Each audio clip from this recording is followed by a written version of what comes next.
Hey, welcome on in to the PHNX Suns Watch Along. I'm Eric. I got the shades on for the watch along because the lights are just a little too bright for me. Lights are never too bright for Espo. Yeah, it's always bright here. for game time for you. I know. Yeah, I know. It's tough. But you know what? We have a special announcement to start this watch along. Something we've never done We do? in the history of the show. Now you're what? What are we doing? You know about this. No, I don't. Yes, you do. What are we doing? You know what we're doing. No. But we're not doing it. Why are you being such a Nick? Just tell us what it is. All right, I'll stop nicking around. Gerald and Steven will be doing a halftime show right here on PHNX Suns Watch Along. So you're going to get Espo and I for the game. We're going to take a little break at half. Gerald and Steven are going to hop in here and break down the game at the half, let you know their thoughts and everything. The first ever PHNX Suns halftime show. Yeah, think of me as an evolved Eddie Johnson, much better takes, and then he's whatever play-by-play guy you like. And then we got the halftime show of all halftime shows coming up for you. So all right. Well, we appreciate Eric. Hello, Lenny, Steven. Of course, we said Steven was going to be here, and Steven is here. We've had lots of Stevens in the chat since Steven showed up on the show. I think it's all him. Correlation. Yeah, it's all him. They're his burners. They're just him. Yeah. We have a Noah in there now too. Yes, we do have another Noah, and I'm every pretty time sure we bring that's up Noah. Yeah. Well, he commented with his account today. True. So we're excited for the Suns. We're excited for the Pistons. We're excited for everybody here. Make sure you hit that like button while you're here as well. Send this link to your friends. Let them join. Let them watch Nick Richards make his debut. Espo, I know we touched on it in the pregame show, but I'm pretty damn excited about Nick Richards. I am tempering my expectations. I just want something that's semi-fun. Give me hope from the big man slot and go from there. You know, just play solid defense, grab some rebounds, don't do anything stupid, and we'll call it a win for Nick Richards. Jalen Green in the chat, you know, it says on the profile picture it's the player Jalen Green, so I have to assume that's true. Says, yes. Why? How come Houston Rockets don't have a podcast like this? I don't know, but you know what? We can talk to the powers that be and see if Houston's in the future. Hello says Eric is addicted to what? Nicotine. Oh, nicotine. It's called reading. All right. Hey, I'm a talker. I'm not a reader. By the way, Richard, you want to front the money? Sure, we'll do it.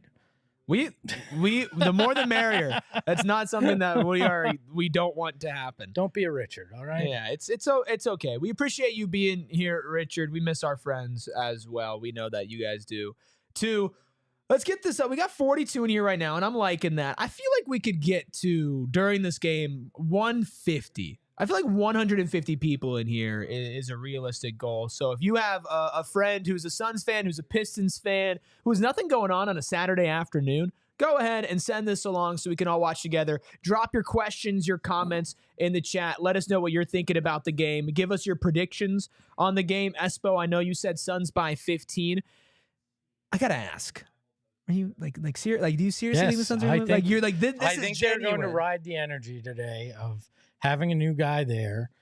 Most of Detroit is completely distracted, so I think there'll be 12 people in there because they're all out there for the Lions game, tailgating their brains out. So I don't think it's going to be a really in-tune crowd in Detroit at the Little Caesars Pizza.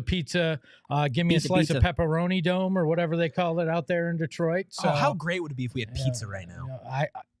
Yeah, you can order it. There's DoorDash on your computer. Impossible. So impossible for that to happen. No, but look, I think I have some faith in it. Probably misguided. Probably shouldn't. But you know, it's there nonetheless. I have faith. I'm excited. I don't disagree with the fact that I do think that Nick Richards is going to help the Suns in all the ways that you mentioned. But I just think Detroit's a pretty damn good team, unfortunately. And so I just don't know if a 15-point win is on the table. But here's the thing. If it is, I saw a lot of people talking about online, like, Nick Richards, the expectations are high, but some people are super low. I think the really interesting thing here is that it could go super far in both directions. You could get a center without touch whose athleticism maybe doesn't make the type of impact you want. Maybe he doesn't shore up the things you want him to, and he's not ready to play on a win now team, and he belongs more in Charlotte, and it's a total disaster, and you give up a Kogi 3 second-round picks. And I think you can also swing all the way far into the other side of the pendulum where it's this guy's legit starting level center for this team and unlocks them in a level that, even we who are high on the trade underrated. I do think everything's on the table. It's somewhere in between. I mean, look at him. There he is. I think there's going to be frustrating moments for him because, we've heard his hands at times aren't the greatest. I know we try to talk about, what big man's hands are. Well, you know what? If you want to have a guy succeed without immense frustration, you're going to need a guy that can catch those easy passes. And look, this Suns fan base has been fickle with centers. So even if it's somewhere in between, I think there's going to be some people frustrated with him. Obviously, Plumlee gets the start tonight. Nick Richards is going to get minutes at some point this evening. But, I'm not going to put all the hopes and dreams of this season squarely on his shoulders. It raises the ceiling or floor, not the ceiling, like I've been saying. 11:30 left in the first quarter. Tyus Jones just passed the ball to Devin Booker on the wing, who passed it to Katie. If you want to link up your TVs with ours, we're having fun here. Ryan Dunn, corner 3, bang. This guy, maybe he's somebody that benefits, from this move as well and can gamble more defensively and maybe save a little energy for offense. Ryan Dunn coming off a career high 16 points, 11 rebound game against the Washington Wizards. He looks like he's a little more comfortable out there, Espo. He's even doing the hike the ball to tie us after the tip-off thing. I think he fits more. I think he fits more naturally in this starting lineup. The lineup makes sense. It doesn't put additional pressure on him offensively, where at times on the bench, you tend to have a little bit more impact when you come in. I like what I've seen from Dunn and his ability to do the little things, cut to the hoop, and do those kind of things. So Suns still leaving shooters wide open. I mean, that's the hallmark of this team. We say they don't have an identity. Well, that's one of them. Corey says, I thought Richards was starting. We think eventually. Oh, good pass from Mason. Man, wow. Ryan Dunn with all 5 points. We think eventually Richards will start. It's his first game. He just got traded to the team. He's going to come off the bench, at least for today. Maybe a couple of games. But we will see. So far, an interesting 6-5 lead for the Pistons. Ryan Dunn, all 5 points. Kate Eag says, get that out of here. Wow. We got Noah. If you hear somebody yell bing bong off mic, he's a Pistons fan. We love him anyway, despite some days. Well, I mean, they're quiet though. We can't hear. They're all pre-gaming for the Lions game. So. Tony says Eric trying to be like Flex with them shades. Hey, listen. I've been wearing sunglasses on. Oh, Katie came down hard on that shoulder and is laying on the baseline. Hopefully, it's one of those just hurt in the moment, but that was rough. Get him out the game. Dirty play. Not trying to be like Flex. I've been wearing sunglasses on shows. It's just been over on ASU, but I don't want to sit in front of these lights for 10 hours straight. Oh, come on, man up. No. Also, maybe I indulged in one of our sponsors. Maybe. Well, so did Kara. She said, got some sativa to get me through the day. It'll be needed, but she's going to try to be positive. Kara, you gotta check out Colt Cannabis. Hello, says Eric. What was it like starring in the movie Powder? I'm assuming that's something about being pale. Yeah, it's about a pale white guy. Let's see. So. Couldn't be about me. Yeah, that's pretty accurate. I got hair, though, at least for now. Shave your head. That'll be one of the bets we make. No, I'm not shaving my head because I don't know if it's coming back after that. So you're 24. We're not taking that risk. By the way, your favorite podcast today, one of my favorites, No Dunks, turns 19. So they started when you were 5. And I've been listening to them since day 1. So how about that for a little fun trivia? I guess, yeah. Since I was 6. Oh, 6. Okay. Come on, dude. Don't disrespect 25. All right. 6. Tony says, don't forget, you'll start looking like Landry Shamet, too. Like Flex. That's crazy. Nice step back 3 from Book. That's continuing that trend of Devin being hot out there from deep. That's a key to this season. They're going to need that if they're going to have any chance of digging themselves out of the hole they put themselves in. Pistons hitting shots. I mean, Pistons are a good team. I know it's kind of hard when that team makes that leap from bad to like decent and good. Detroit 21-20 on the season. They're 10-10 at home, so about the same record at home. But they have an identity. They play tough. They've got some shot makers. I think Tobias Harris has been an underrated part for that team. Cade has always been a really good player. I don't ever understand the hate when young players get put in bad situations and everybody's like, oh, they suck. Asar Thompson is a good defensive piece as well. Hello says Monty was really just a terrible coach.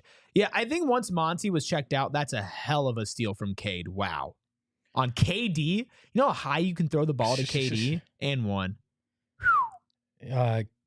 Durant looks to be okay. Didn't come out of the game. So for those of you just listening along with us and not watching the game, he seems to be okay as of right now. So look, just a rough fall under the basket, but yeah.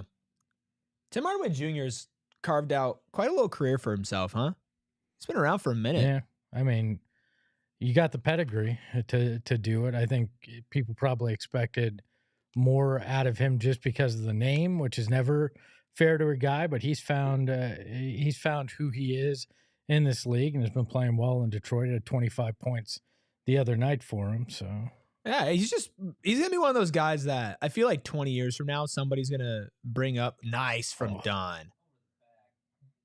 Somebody's just gonna bring up, hey, remember Tim Hardaway Jr.? Everybody's gonna be like, man, yeah, he was kind of a bucket. Yeah, he was. He was. You have a low definition of a guy that's a bucket. I'll say that. By the way, Ryan Dunn was 7 of the 11 points in this game so far. Yeah, I mean, it's everybody expected the Tobias Harris versus Ryan Dunn matchup here. So Tony joining us at work. Thanks, Tony. That's real dedication right there. We just called your boss and let him know. So he's giving you a promotion. Yeah. Woo! R. Jonesy says Pistons are good, but they need some humbling. Their fans get out of pocket. We know. Here we go. We deal with one daily. It's time. Nick Richards. It's time.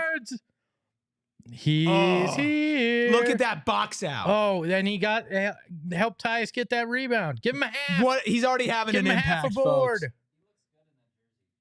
Big Nick energy. He does. Here comes the pick, the big Nick pick. Didn't really work. Super smooth. That was like they've run it 100 times. I hate when my Nick is dysfunctional out there. So yeah, hopefully he doesn't have a hard time getting shots up. Yeah. Tony says y'all like me more than my boss, so we good.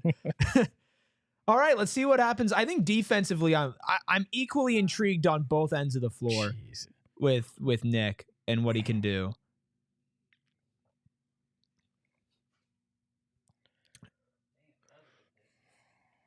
To Richards, who gets fouled. You know, underrated thing about him, he goes to the line a decent amount.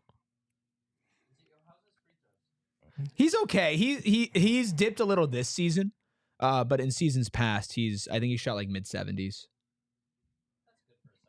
I like that too, as they show him a timeout in the game and they show them walking towards the bench. You got Book kind of talking with him about what he was seeing, kind of pointing out things. So communication good early. And look, that was right there exactly what you wanted him to do. Set a pick, roll, and he drew the foul on that. I mean, that's the simplicity of what you need him to do on the offense, right? Is to just go out there, set a strong pick, roll to the basket, and give an opportunity, or be in that dunker spot.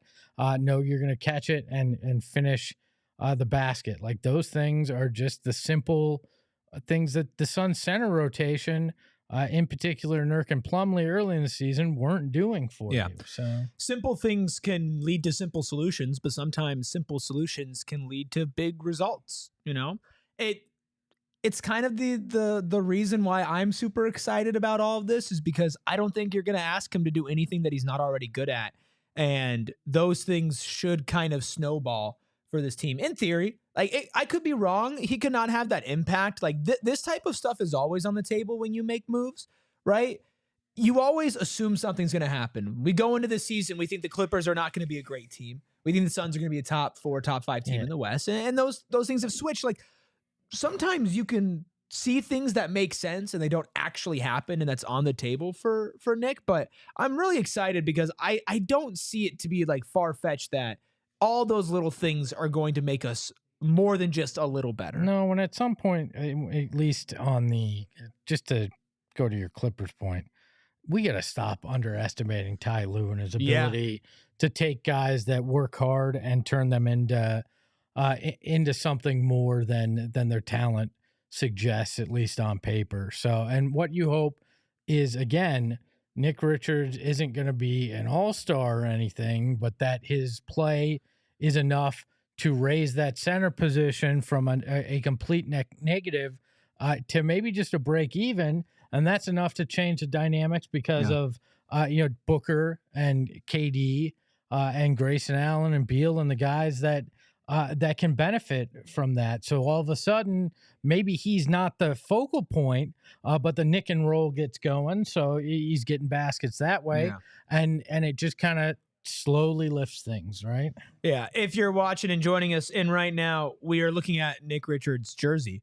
I hope it's not frozen. There we go. Nick Richards at the line, drew some fouls. We might be a little bit later, so you might want to pause your TV if you are watching live with us. He's just blowing into his hands, getting ready to take a free throw.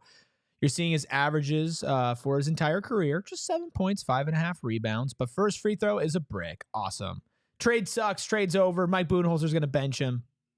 See that ice that guy's wearing? I know. I'm about to say somebody is got the diamonds dancing. Let's see here. There we go. 1 for 2. He has his first point as a Sun. Hello, says which illegal streamer are we watching from? We're not. I'm watching through my cable provider, so we don't break the law over here. Didn't they kill most of those? Didn't some of them. Did they shut a bunch of those Nick down Richards has a rebound. All right. 1 and 1. All right. We have just about 74 of you in here right now. Some of you who haven't hit the like button, that's okay. You're going to hit it soon. But if you want to share this with your friends, let's try to get 150 people in here. Tyus Jones hits a layup. Nick Richards was still there. I'm ball hawking him right now. I am watching Nick Richards the entire possession. The defensive end is what I'm going to find interesting here. Like right there, he may not have gotten the block, but he had a contest there, which I think slowed the thought down. Oh, that was the right thought, but led Nick Richards a little too much. KD saw him cut into the hoop and just put it about a step and a half too far in front of him there. And that's something that's going to come with time. Yeah, and look, there may be a few turnovers like that today that are going to Nick Richards and that are just because you're not quite familiar with the guy, and that's okay, right? Yeah, this will hopefully be his worst game for the Suns. Right? You can't expect him to just come in and immediately fix the things that we were talking about, but I'd like to see something. Let's get him a pick. Backcourt? Must have been 8 seconds. Oh my Oh, maybe it was backcourt, I guess. Maybe they did throw it back. That's the third turnover for the Suns there in the game. Detroit only with 1. Detroit leading 17-16, 5:34 to go if you're trying to catch up or fall behind. We're probably a little behind. So if you're trying to pause your TV to watch with us. All rebound, right, Nick Richards. You're almost rebound. there for your I third. just need a third. I would like to see. Let's see what we could do with him on offense. See, that was one of those situations, unfamiliarity, right? He didn't know where Devin was going to go. Oh my gosh, Ryan. There we go. There Offensive board and back to Dunn. Now that's what you were talking about. The little things that could have a big impact. The last few games, you don't get that offensive rebound, and it becomes a possession for Detroit there. Oh, and Nick Richards just drew the foul. Got shoved in the back by Beef Stew there, I believe it was. We like that. Well, what you didn't see was he gave the first kind of shimmy forearm to him and drew the foul on the guy that does it second. The old don't be the second guy to shove somebody rule in the NBA. Steven says Nick is an all-star. Sean says trade is a success again. Never Nude says confirmed Nick is now our best player. Have I? B says rebound alert. I don't know that I've ever been that hyped for rebounds. Like after giving up 21 offensive rebounds last game, that excites me just to get rebounds. B's with basically the emoji version of wee wee wee. Breaking news: Nick Richards can grab a rebound. Somebody can on the roster. All right.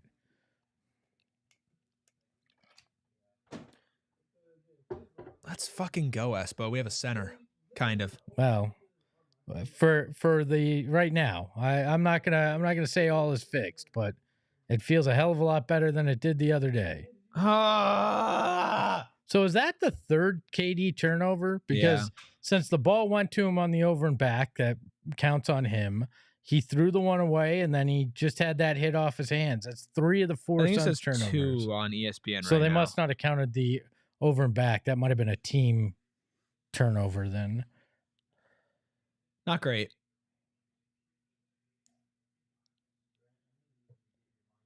I think Durant's going to turn the ball over again because the TV over there is ahead of us, and I'm hearing Gerald talk to him. It got hit away. I think they're behind us. I don't think they're behind. Yeah. I think we're behind because they're on... No, we're on the internet. They're on cable. No, but the cable's faster. No, cable is slower. That's why we watch... No, that's why we watch on the left screen because it's the cable.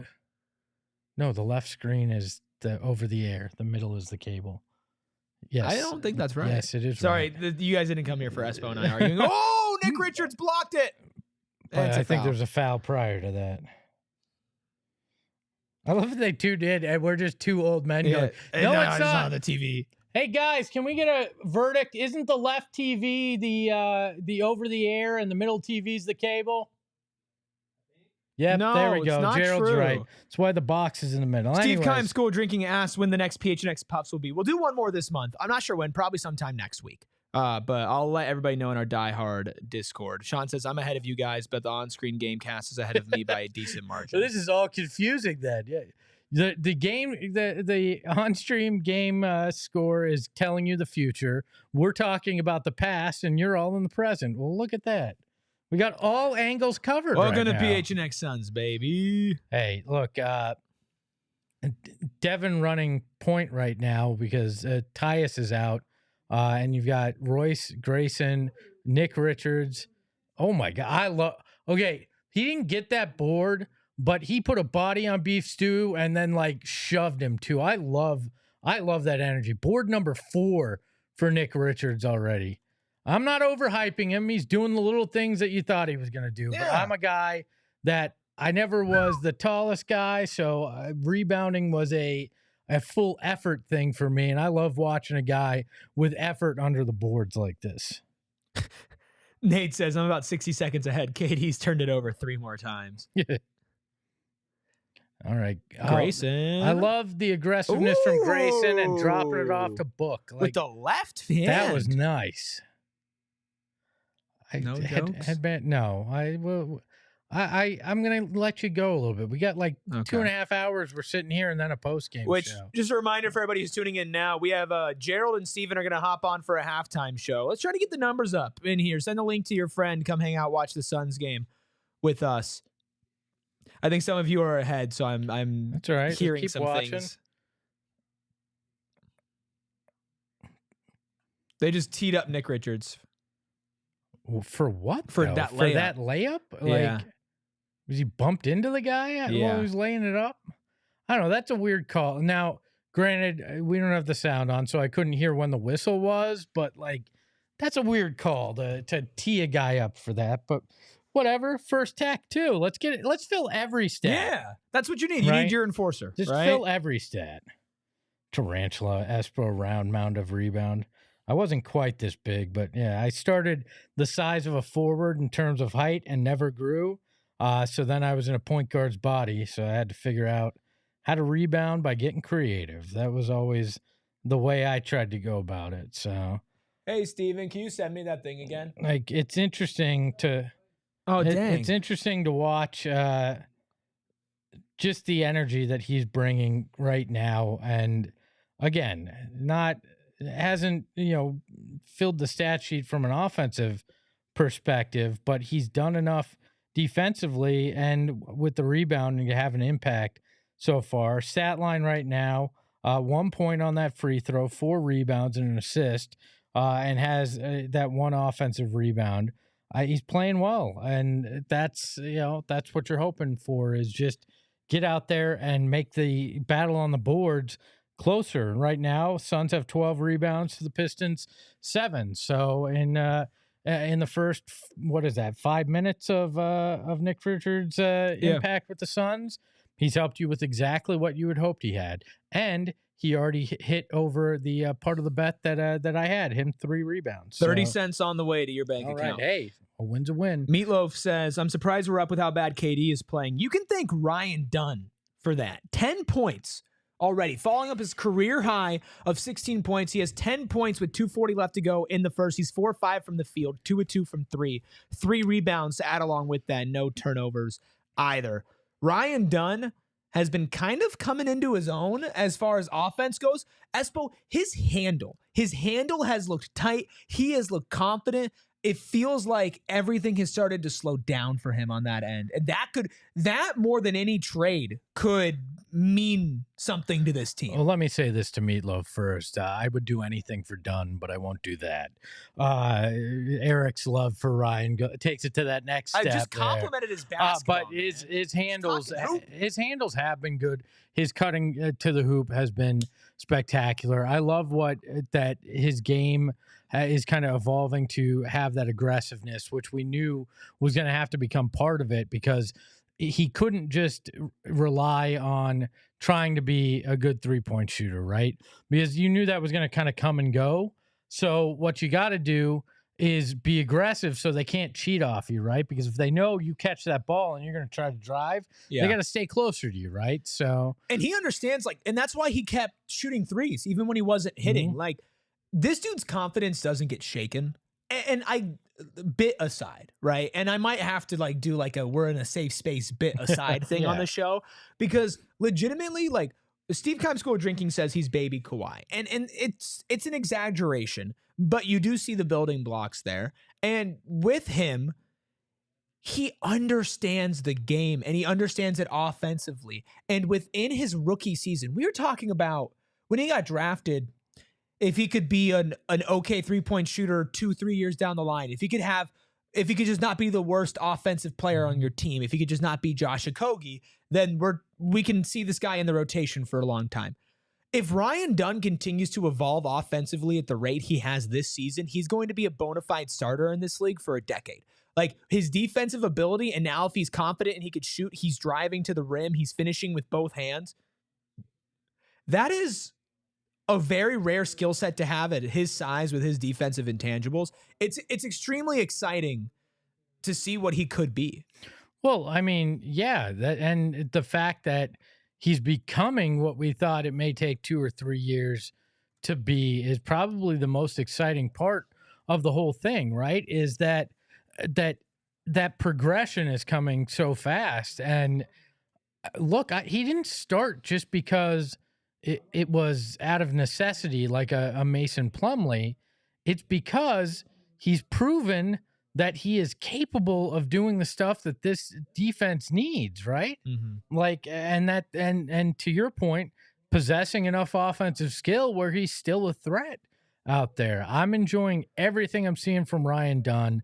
And I actually think he deserves more love when it comes to the talk about the rookies, right? Yeah. I don't think he's getting enough talk nationally when it comes to the rookies because of the impact that he has been able to have on both sides of the ball so far. Absolutely. This is somebody that when we talk about the future of the Phoenix Suns, if they should blow it up, what their trajectory is, how are they going to get around the second apron and the rules against spending? If this guy, okay, they are definitely ahead of us. Because I think they're looking to see if this is a tech. They're watching on the left screen. Why are we having this argument? Because it's not cable, it's over the air.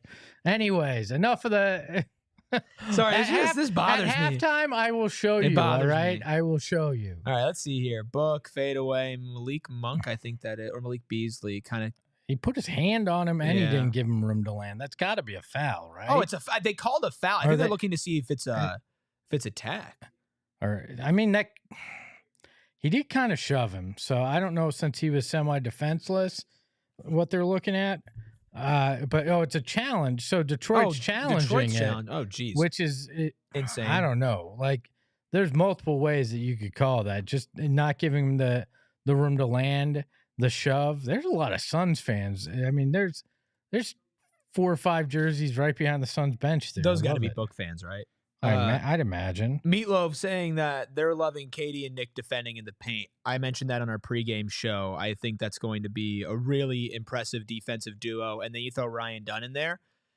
You throw Ryan Dunn, KD, and Nick Richards as your backline defense. Having Book and Tyus Jones as your front line on defense just became a whole lot more manageable, especially like, let's say this team makes the playoffs. Let's say like a playoff series. That's the type of defensive lineup that you could throw out there that can shut a team down for a 5-minute stretch and win you a game. But now you have 3 defensive-minded guys if you start Richards, right? With Dunn, with KD, but I think you have enough offense if Dunn continues to develop like this. No, right? I agree. But what I'm saying is you've got those 3 guys that, to your point, overcome whatever deficiency you're dealing with Tyus and Book. And I actually think we've seen it.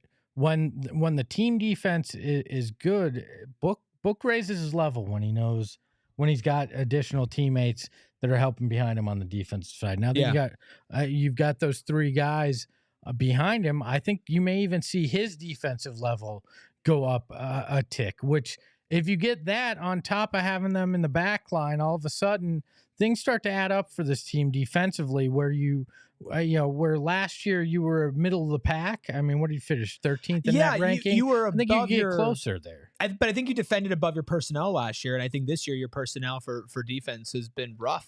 And that just shows how much of a difference Ryan Dunn's development and Nick Richards can bring, and just giving versatile looks out there. Anton says, finally, we're not the ones using our challenge too early.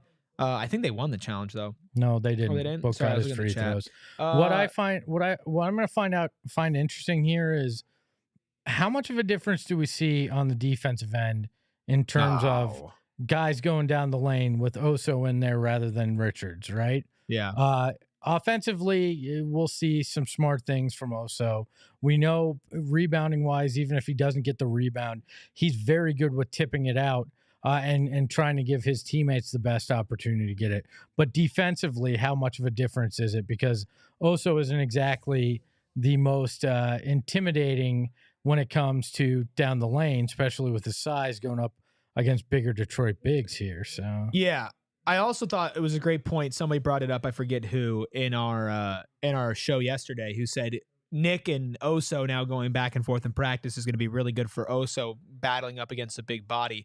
JDQ makes a good point in the chat right now saying, hit that like button. Make sure you hit that like button. Make sure you share this link to your friends. Still hanging out around 70, and we appreciate everybody in here, but I know we can get that number higher. Hello says, Book, Butler, Dunn, KD, Nick lineup, ? Maybe. That would be suffocating defensively. Your shortest player on the court would be Devin Booker. So instead of playing the 3, Book would be your smallest defender, which is quite the shift from where he was at the start of the season. I don't know. Maybe I'm being... Oso's battling on those boards, though. And he drew the foul. Good on him. With 5 seconds to go. Look, maybe I'm being pessimistic and surprised. I've done that from time to time. But I don't feel like the Jimmy Butler thing's going to happen. The further along we get, the less I think that Pat Riley's going to blink and accept anything less than what he feels is the extreme value that he's supposed to get back from Jimmy Butler. So I think this is, unless you find 3 or 4, the 2 or 3 other teams to get involved, I don't think you're going to get enough to make Miami change their mind on it. It's tough because there is the ego Pat Riley of it all as well, which is just unfortunate. Well, that's an interesting drop. Mark says, can we get Oso on the training camp Grayson diet? having a kid. I mean, I think the off-season weight diet that Grayson went on, and the weightlifting, is probably what Oso needs. I mean, I think Oso's starting to put on a little bit, but it's tough. It's tough to put on muscle in season too, because of, it's just not the easiest. It's why you see these guys come back from an off season and say, oh, I added 10, 15 pounds of muscle, because you can weight train and do that appropriately in the off season. Plus you're not doing as much cardio as you do in the regular season. So it changes the dynamic the way you're working out. And that's usually where you see a guy take that step from year 1 to year 2 in terms of bulk, is because of that off season. And that's what you hope that Oso gets this year, is just getting in the gym and building that physique and becoming a guy that I don't need him to become a brick wall. I just need him to have a little bit more to push back on guys. You know? That muscle will make even the slightest bit of difference. It'll make his life a whole lot easier. A couple people agreeing with you in chat, which I hate. But Joel says, but do you think Beal's going to get traded for role players? My dad also asked earlier if we think the Suns are done making trades. I don't think they're done pursuing trades. I'm not sure if they're able to get these trades they're pursuing to go through. They'll use that trade exemption. You don't gain a trade exemption. Well, I think it might be good for the future, but if you have an open roster spot, I think you got to use that. Do I think they would trade Beal for bench players? Yeah. The question is, what team's willing to bite on that, and is Bradley Beal willing to go there? I mean, that's the toughest thing. But I think you're stuck with Yusuf Nurkic. If they find a way to deal Yusuf Nurkic and do it without having to attach that last second round pick you have to it, I will applaud Bartlestein and Jones on that fact, which also sounds like a bad alcoholic drink. Pass me a Bartlestein and Jones. Can I get a bottle of Bartlestein for the table? It sounds like Bartlestein and Jones is one of those old 80s wine coolers for you older people watching the stream here. But I think they're not done making moves, but I don't know that it's going to be big or splashy like people hope. And then to our guy Steven's point, then it just simply comes down to the fact you got to do it internally. They do. We've seen some of that this game so far, right? Nick Richards is back. That's awesome. Or back here for the first time. But we've seen some open threes. We've seen some defensive lapses. We've seen turnovers. No trade is going to fix this team entirely, but hopefully it sets them up to fix whatever else needs to be changed. So you have Oso, Grayson, Book, Monte, and Royce out there against the Pistons. Slight lead, 30-29. Suns lead, it's 11:33. Just hit on the clock. Grayson drives and turns the ball over. If you're trying to sync up with us, if you're not, and just here hanging out, we appreciate you being here too. Detroit just took the lead. Mark says that sounds like a bad law firm. Bartlestein and Jones. Yeah, I mean that as well. We have yet to see Grayson Allen put a point on the board. He's only been out there 5 minutes, but that's a guy that we've seen start to find his rhythm, and they're going to need him to score today, especially if KD continues the way he has early in this game. Another turnover. What is that, 6 on the day for the Suns? And they're leading to points too. Yep, 6 turnovers for the Suns, only 2 for Detroit. Ty Jeff in the chat says Beal won't waive his no trade clause. Beal loves living in Phoenix. Bradley Beal's burner in the chat. Thank you, everybody. But Bradley Beal has pride.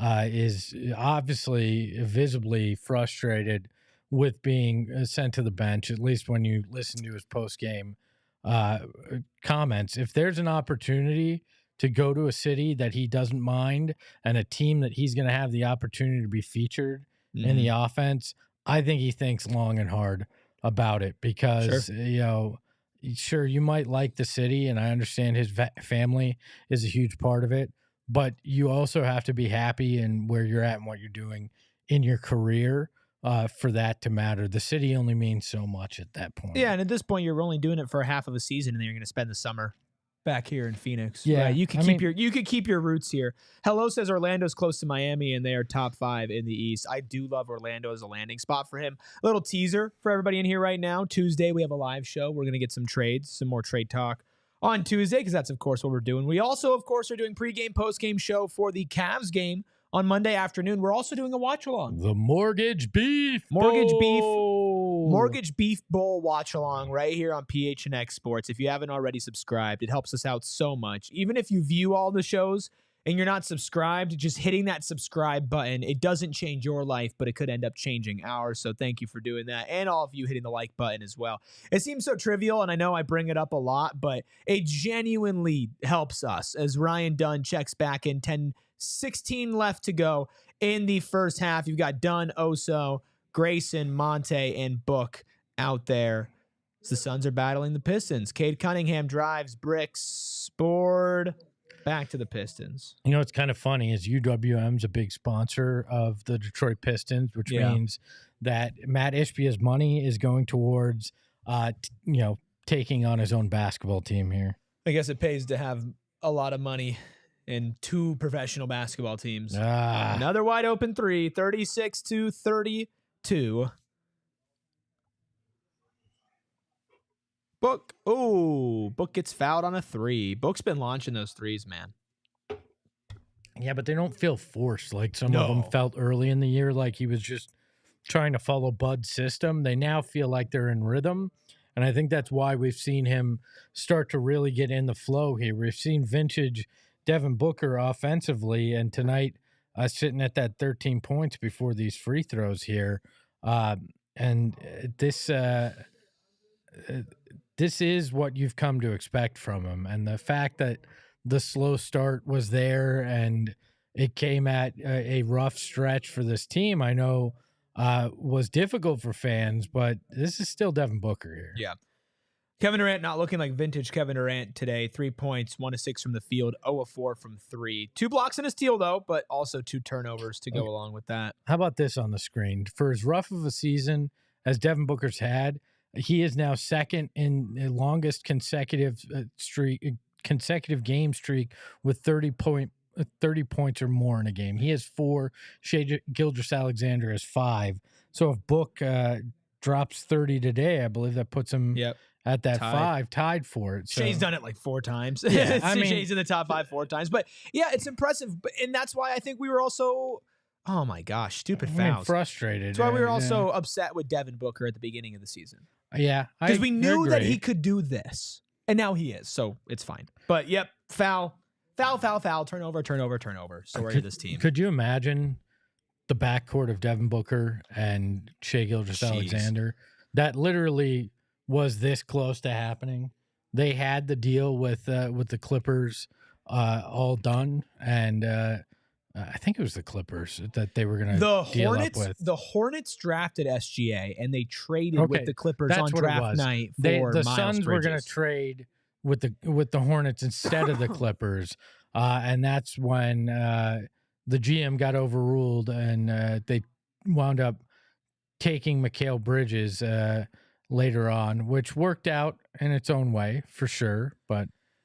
Grayson Allen is not working out right now. Grayson Allen needs to get off the court. Was that on Grayson or Oso? No, it was on Oso, but Grayson missed the 3. Grayson's not doing great. You're definitely missing Bradley Beal. So far, you've played Grayson Allen, Monte Morris, Oso Guidaro, Nick Richards, and Royce O'Neal, and you have a total of 4 bench points. So you just need more. I get not starting Nick and starting Mason, kind of. But Oso is getting Mason's minutes right now. Mason's played 4 minutes. Oso's already played 4 and is still out there. And Nick Richards has played 6. So you're going to play your starting center the least amount of center minutes. Well, Book is on 1. I think we're at a point where eventually, you're going to see that Plumlee's minutes go away. Or if Oso struggles, then Plumlee, just because he's the heady veteran, goes back in there. But it's pretty obvious when you watch the minutes, the non-Nick Richards minutes at center, that, he's better than them. Still not. Man, Oso just got owned. By Cade. Oh my gosh. Let's see. Okay, at least they got back. Because in transition, that's been easy 3s in most of the cases. So. Oh man. The Suns have taken 4 field goals this quarter. and only made one of them, and that was Devin Booker. Yeah, that's a crazy block from Oh my Cade. My gosh. Lord. Those are the Wow. kind of blocks that Nick Richards was known for in Charlotte too. So Except for Cade is a guard. well, I mean, yeah, I mean, Cade is unbelievable in that. It's just Nick Richards back on the court for Oso after that run of a few bad ones. LiAngelo Ball will perform his new song "Tweaker" at the Detroit Lions versus Washington Commanders game tonight. Told you Detroit's losing in that game because I might swerve in that corner. Yeah, I'm sorry. He made $12 million in a record deal after that. Good for him. It's great. LeVar Ball stays winning. LeVar must get a cut of all that, I'm imagining. LeVar has 2 kids in the league and one who just signed a 10 mil. Wow. Nick Richards and one. Threw it up over his head. I told you I'm not going to overreact, but I'm liking what I'm seeing so far. I'll say that for it. He cuts down the lane, pick and roll with Tyus, and then gets fouled and kind of has to flip it over his head, but makes it and calls for it as he's laying on the ground. See, this is the simple, I mean, not the making of the basket, but the pick and roll there is the simple kind of thing that we talked about in pregame that might open up some of this offense because that's just an easy play for Tyus to make in a 2-man game. Free throw, another missed one for Nick Richards, but that's the kind of pressure on the rim on that pick and roll that's huge for this team. Oh, I like Nick Richards. I'm sure there'll be moments of frustration. He's not a perfect player. Oh, yikes! Is Devin okay? Yikes! He got the N1, got undercut, but I don't think luckily he hit the shot. Did he not hit it? I don't think so. I thought he hit it, but he got undercut there. But luckily, he was able to brace himself before he hit the floor. So watch this here. The other he did miss, but the other thing, did you notice what happened there? No, Nick Richards cut off his defender by kind of standing in the way, almost blocking him out, so he couldn't go in and contest Devin's shot. It's a little thing, but it's a heady play by a big man to seal off that part of the lane while your guy's driving. So another heads up play that I think can make a difference. Just those little things again. Yeah, Devin is looking all right. No big deal after. Some tough falls, some tough fouls from the Pistons today. The free throws have been a struggle. Devin misses one of them. Suns are now 13 of 18 from the free throw line, only shooting 72%. And right now, that 5 points it would have made a big difference right now. It'd be the difference between the Suns leading and not with those missed free throws. Close game here in Detroit against a good team that did beat you earlier in the season. And you just give up an offensive rebound. Come on, Nick. Well, he was over aggressive on trying to block the shot. So sometimes, obviously, you're going to give that up when you're trying to be aggressive defensively that way. Royce with the 3. There we go. If Royce can make up for the fact that Grayson is not hitting tonight, that's going to be big for this team. They need some 3s to fall. We know Royce can be a guy that kind of just snowballs. Once he makes one and that lid comes off, he can start to hit. But he's also one of the streakier guys on this roster, too. Good defense from Book on Cade. I got to ask the chat, have I not made enough Nick jokes? Do we need I don't think the chat those? was asking for any of those, actually. Just making sure. To be honest with you, I don't think it crossed any of their minds. Got to give the people what they want. T says somebody has to help Richards rebound when he's going for blocks. Well, yeah, I mean, that's part of it. And you look at it, and okay, when you don't have KD out there, it's got to be Ryan Dunn. It's got to be Royce O'Neal. Those guys have got to be able to make cut off or pick up some of the slack. And like we talked about, this team has struggled to put a body on somebody when the shot goes up. You watch Nick Richards, and he doesn't struggle to put a body on anybody at any point. He's doing it on the offensive end too, and hopefully that becomes contagious, right? Because we've seen that. One guy does something, and the rest of the team picks up on it, picks up on that energy. This team needs to do that more. And there are going to be times where rotations happen. You're not going to have a guy on a guy that's crashing the boards because you've decided to be more aggressive on trying to block a shot. I'm okay with that from time to time, but if it becomes a systemic issue with this team, that's when you're going to have to relook at things and go, okay, Nick is a lot more aggressive in those situations than some of our other bigs. How do we make up for that? Who are you helping, get a body on when Nick's trying to be aggressive there? Because one way or another, if he gets the block or not, you got to know where that guy is on the opposing team so you can try to get that basketball. You know who I think that is? Ryan Dunn. I think Ryan Dunn is going to be, and he's had a nose for the rebound recently, getting a career high in rebounds, a career high in points against the Wizards. He can definitely be the type of dude to have a nose for the ball. His instincts on rebounding and everything have been great. And so if he can kind of be that person where if Nick is going to be a little bit more aggressive, Dunn is the one you're sending to the boards and you're letting Richards gamble, I could see that being a winning formula. KD could definitely be that guy too. I mean, it can't fall on just one guy, right? It's got to be a team effort, but I certainly think that that's an area that Ryan Dunn starts to get better in and contribute in, especially with knowing that you got a center who's going to hit the boards too, right? Yeah, it all can cascade down for this team. You saw even Oso. You saw Oso fight hard for boards and tip out for offensive rebounds and everything, and I think they're even showing. They might. I don't know what they're showing with Dunn right now because we can't listen, but I think it might be a rebound. Yeah, it's a rebound thing from him. This is exactly what I'm saying, where he has a really good idea of where the ball is going. Like, I'm not going to call him Dennis Rodman, obviously, but that's the first player that comes to mind for me where they describe how they track rebounds. Ryan Dunn has a little bit of that in him as well. I think that's going to help him. I think Sean Marion was good like that too, from a Suns perspective. Let's see here. Hey, we got a dunk! Woo! Nick takes it to the hole and throws it down. I've had a tweet in the PHNX Suns draft all day. I just got to send. Let's go. Richards is already making a difference. Well, look at that closeout on a 3 there, too. That's another thing that we heard, that he has some defensive versatility. I think it was Gerald that caught up with, look at that, the up and under for Nick Richards. And the Suns are now up 47-44 with 5 minutes to go. Wow. I mean, that is quite the explosive little sequence from him there. Could you imagine if...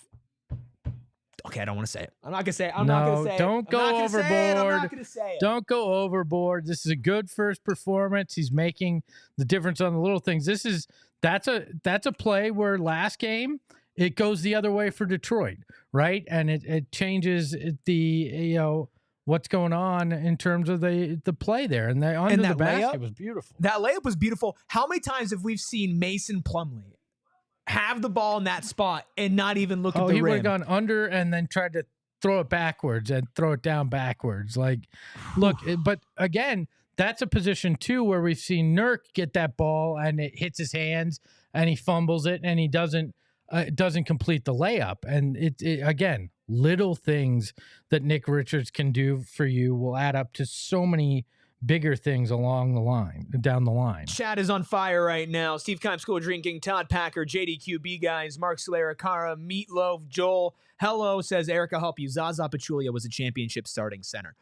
Starting center is definitely the spot if you're going to have, a worse position in your starting lineup and you're going to compete for a championship, unless it's like Nikola Jokic or whatnot. I think center is usually the position that you would pick. Steve Keim, School of Drinking says, hot take, I firmly believe that Ryan could be as good, if not slightly better, than Marion. I think that's a very high bar. He would have to develop a three-point shot that he hits at 37-38% clip to where I think he would be able to go into that stratosphere where he's better than Marion. Go look at where Marion ranks on so many of the Suns all-time top lists. 5 on like almost everything. I think we forget how impactful he was. He was underrated in his time here, but I also think as time goes past, he gets underrated in a lot of ways as well. So I think Dunn could get there and have a kind of impact like that, but it takes time. Let me be clear. That is his best case scenario ceiling. Like him being Sean Marion would be maybe the biggest draft hit for this franchise along the likes of Devin Booker, right? Like him turning into a player like that would be franchise altering. But I don't disagree with you in the fact that I think it could happen. That's just like clear best case scenario. Meatloaf says KD hasn't had a bad game like this in a minute. This is definitely the worst KD game we've seen in a little bit. Anton says barely half a game, but it's looking like this is the effect Gafford had on Dallas last year. Like I said, I'm not going to go overboard in a first half, but if this is the impact that Richards continues to have over the next couple of months on this team, you might look back and go, sending 2 second-round picks was a steal for a guy like this, just based on how he could help some of the major deficiencies of this team. Yeah, Kevin Durant, 1 of 8, 0 of 5 from 3, 2 turnovers. He does have 2 blocks and a steal. So he's trying to impact the other end of the court. But yeah, this is a bad offensive game. Yeah, you pay KD to get buckets. Now. And this is where Nick Richards having his 7 points on 3 of 3 shooting, and then Book being on a heater, 5 of 8, perfect from 3 at 1 of 1 and 19 points is so important. And Book's gotten to the free throw line a lot tonight. He's already been there 9 times, which is such an advantage for this team when he's aggressive and he can get to the line, because they have, let's look at this.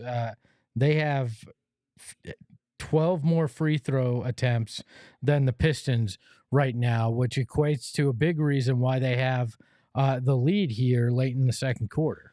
Joel says, what are Tyus' stats, please? Tyus Jones so far in 11 minutes has 2 points, 2 rebounds, 4 assists, 2 steals, 2 turnovers. And Tyus has been getting some turnovers as of late. Nick Richards, 7 points, 5 rebounds, and assists so far. 2 offensive rebounds. Plus 13 on the afternoon for Nick Richards in what is a close game right now. Suns are leading the Pistons barely. 3:30 left to go on our TV if you're trying to sync up with us right now. Steve Comschool Drinking says, any thoughts on the Bill Simmons comment about Beal and Nurk? You can't.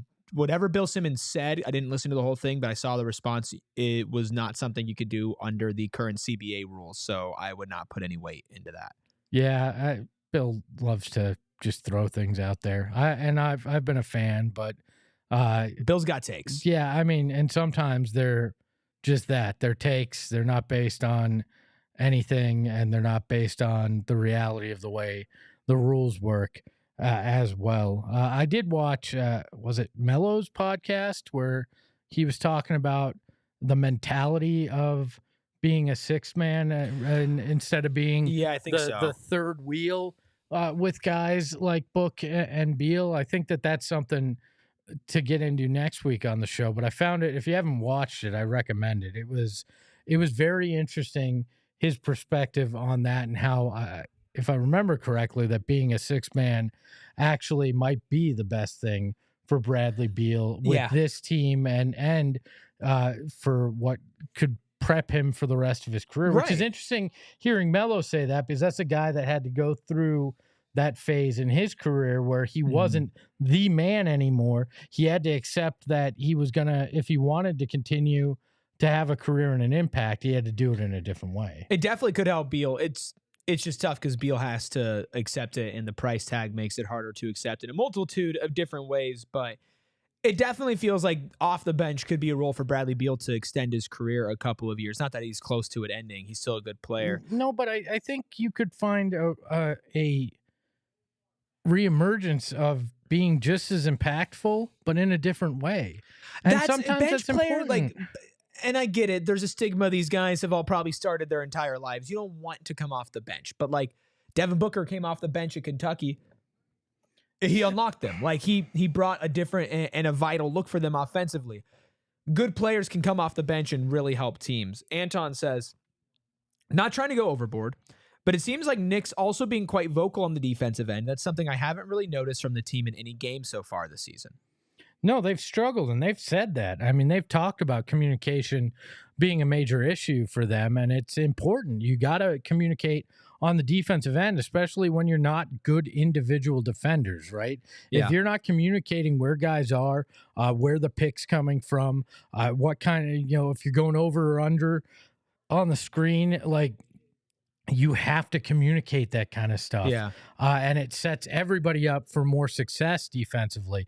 If you're not communicating, you get a lot of mental mistakes, which we've seen from the Suns team on defense. We are so close. 99 people in here watching right now. Let's get a couple more. Let's break into triple digits. A reminder for everybody, this stream ain't going nowhere at halftime. Gerald Bourguet, Steven Prejean Gardner are going to be coming on here giving you a halftime show, breaking down the first half of Nick Richards playing on the Phoenix Suns. And then Spo and I are going to take a little break, and then we'll be back for the second half of this game. Who do you got? Commanders, Lions. It's Book versus KD. Well, look, I have to take the Commanders because it's playing into the bit that I got to give Noah a lot of crap, right? Lots of Lions jerseys out there. Look, you, as a Cardinals fan, I understand what Lions fans are going through.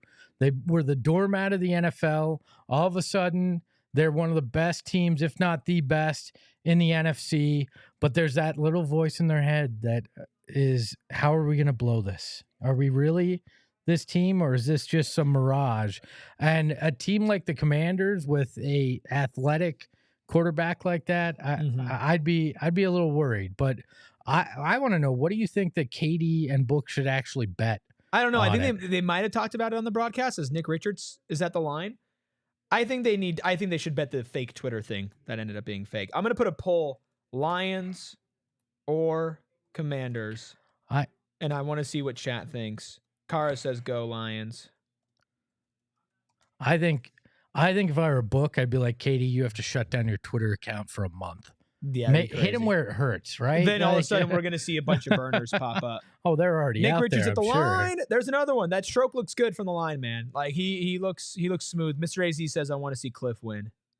It's interesting. If Cliff wins, the Cardinals will look a little bit worse for wear after all of that. But that's an interesting take. Hello says Packer fan, go Commanders. That makes sense.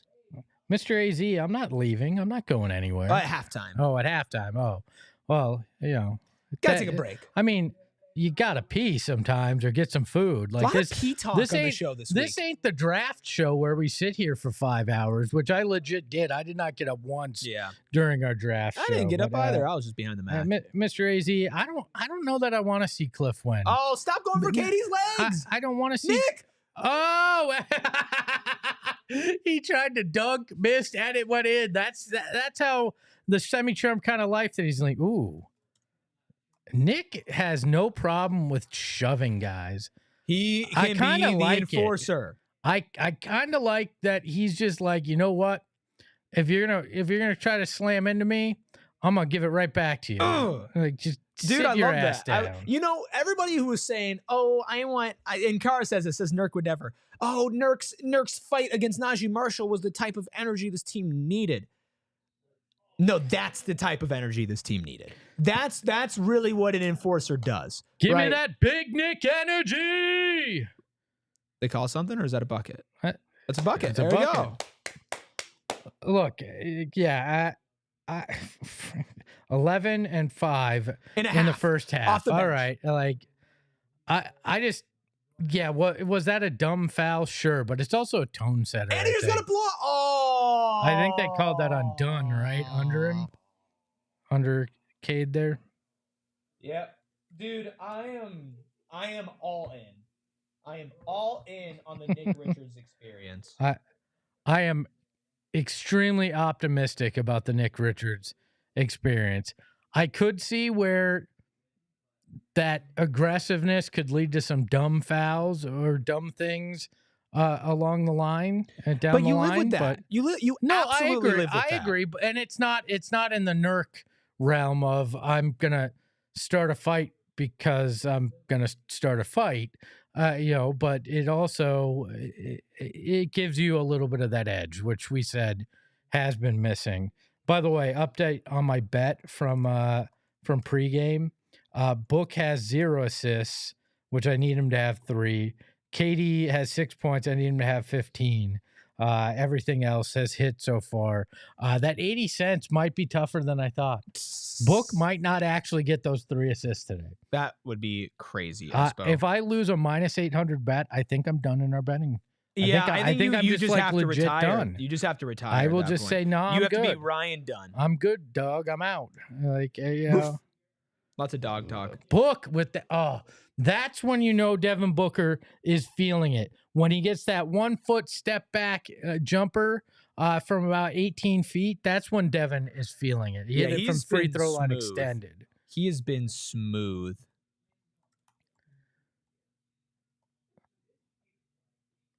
Dunn takes on the tough assignments, and I get that stars get theirs, but man, he works his ass off on the defensive end. Absolutely. So most of this quarter has been point Book. Yeah. And that was great ball movement. And Dunn that certainly looked like a foul on that 3, but didn't give it to the refs are only calling fouls yeah. for the Pistons, not against them. I'm telling you though, things look, and I get it. It's game 1, but things look dramatically different. And this is without Bradley Beal. Yeah. That's nice. Book, when he can hit that, nobody's stopping him. Like nobody is stopping him.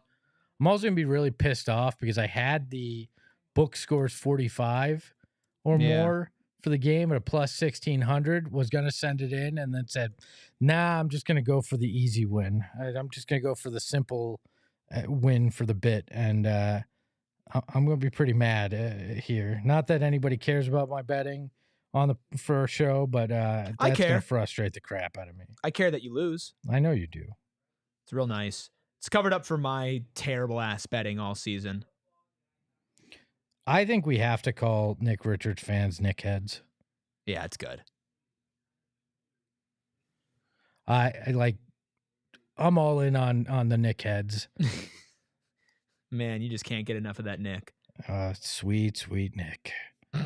Appreciate everybody's tuning in right now. About 39 seconds on our TV until halftime. Over 100. We broke into triple digits. That's awesome and perfect timing because we are going to have our very first ever PHNX Suns halftime show. Gerald Bourguet, Stephen Prejean Gardner coming on to break the first half of the Nick Richards experience. He is off the court. His final stat line in the first half of playing for the Phoenix Suns, 11 points, 5 rebounds, 1 assist, 1 foul, 4-4 from the field, 3 of 5 from the free throw line, plus 15 for the Suns in what is a very close game against the Pistons. This is hopefully a fresh start for the Suns, but still a dogfight to take down this Pistons team without Bradley Beal and, of course, without your superstar Yusuf Nurkic. Dang, that's a good block. Detroit is a tough defensive team. They are good. Very good.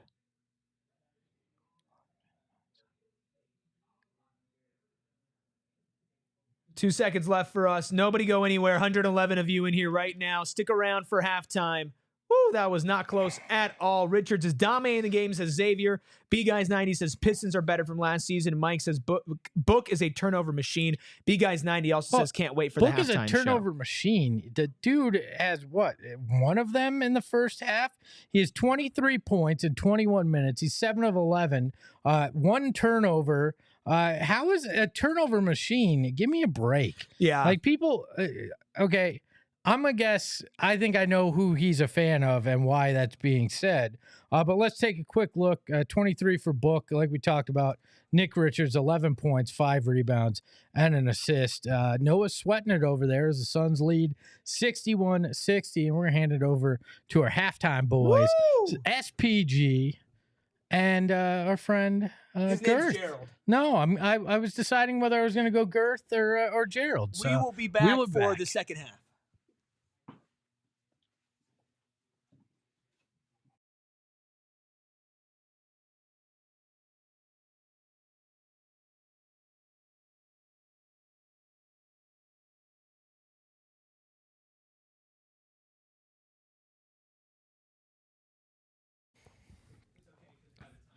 All right, what's up, everybody? Welcome to our halftime show.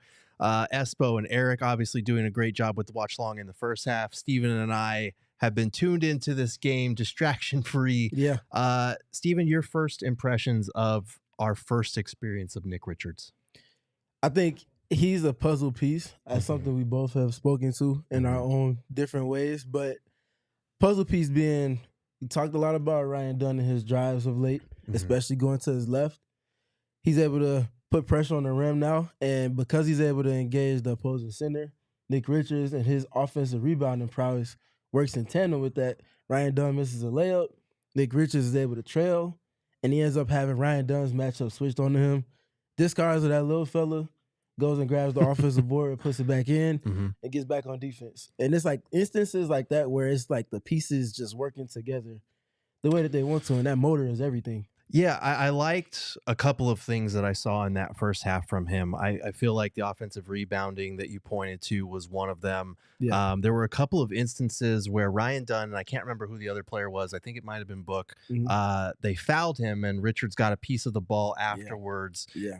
And that's one of those things that gives me hope, because previously they didn't have a type of rim protection behind them. And as they learn Richard's game and what he's able to get his hands on in terms of above the rim shot blocking, I think they'll adjust course, because Ryan Dunn, if he'd have known Richards was there, maybe you don't play so physically, maybe you don't get the foul and just let Richards do his thing and get that block. So that was encouraging to me. You know, obviously the dynamic finishing in the roller spot, that's something that they just really haven't had.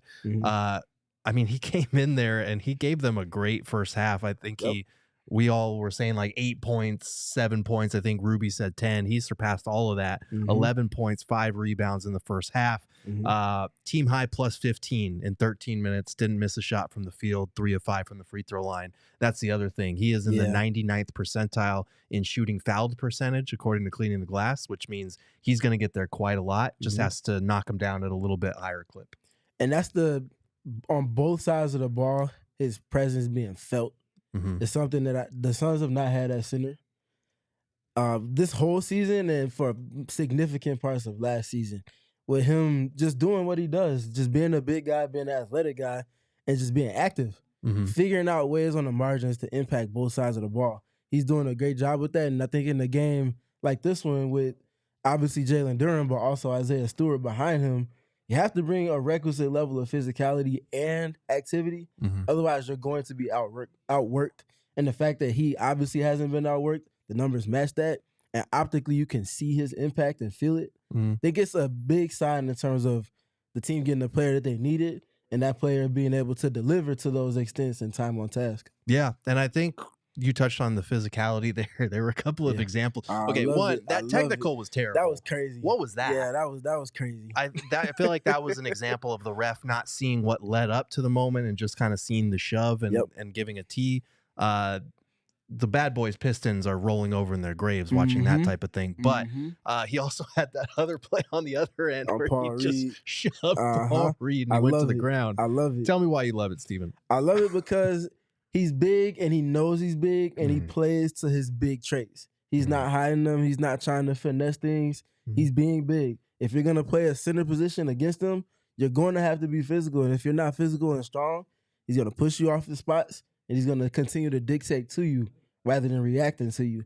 And I think that's something that, again, this team just has not had in terms of it being used in a way that's conducive to winning. Yeah. Obviously, we saw the whole Nurkic thing. I don't see that in the same light as what we saw with Nick Richards there. No. And it's little things like that. I feel like with him just imposing his will and really stamping his identity on the team will help to bridge gaps that existed before him. There is a big difference between, you know, having words and not being able to contain your emotions versus when was the last time we saw someone knock somebody on their ass just playing physically? It's been a minute.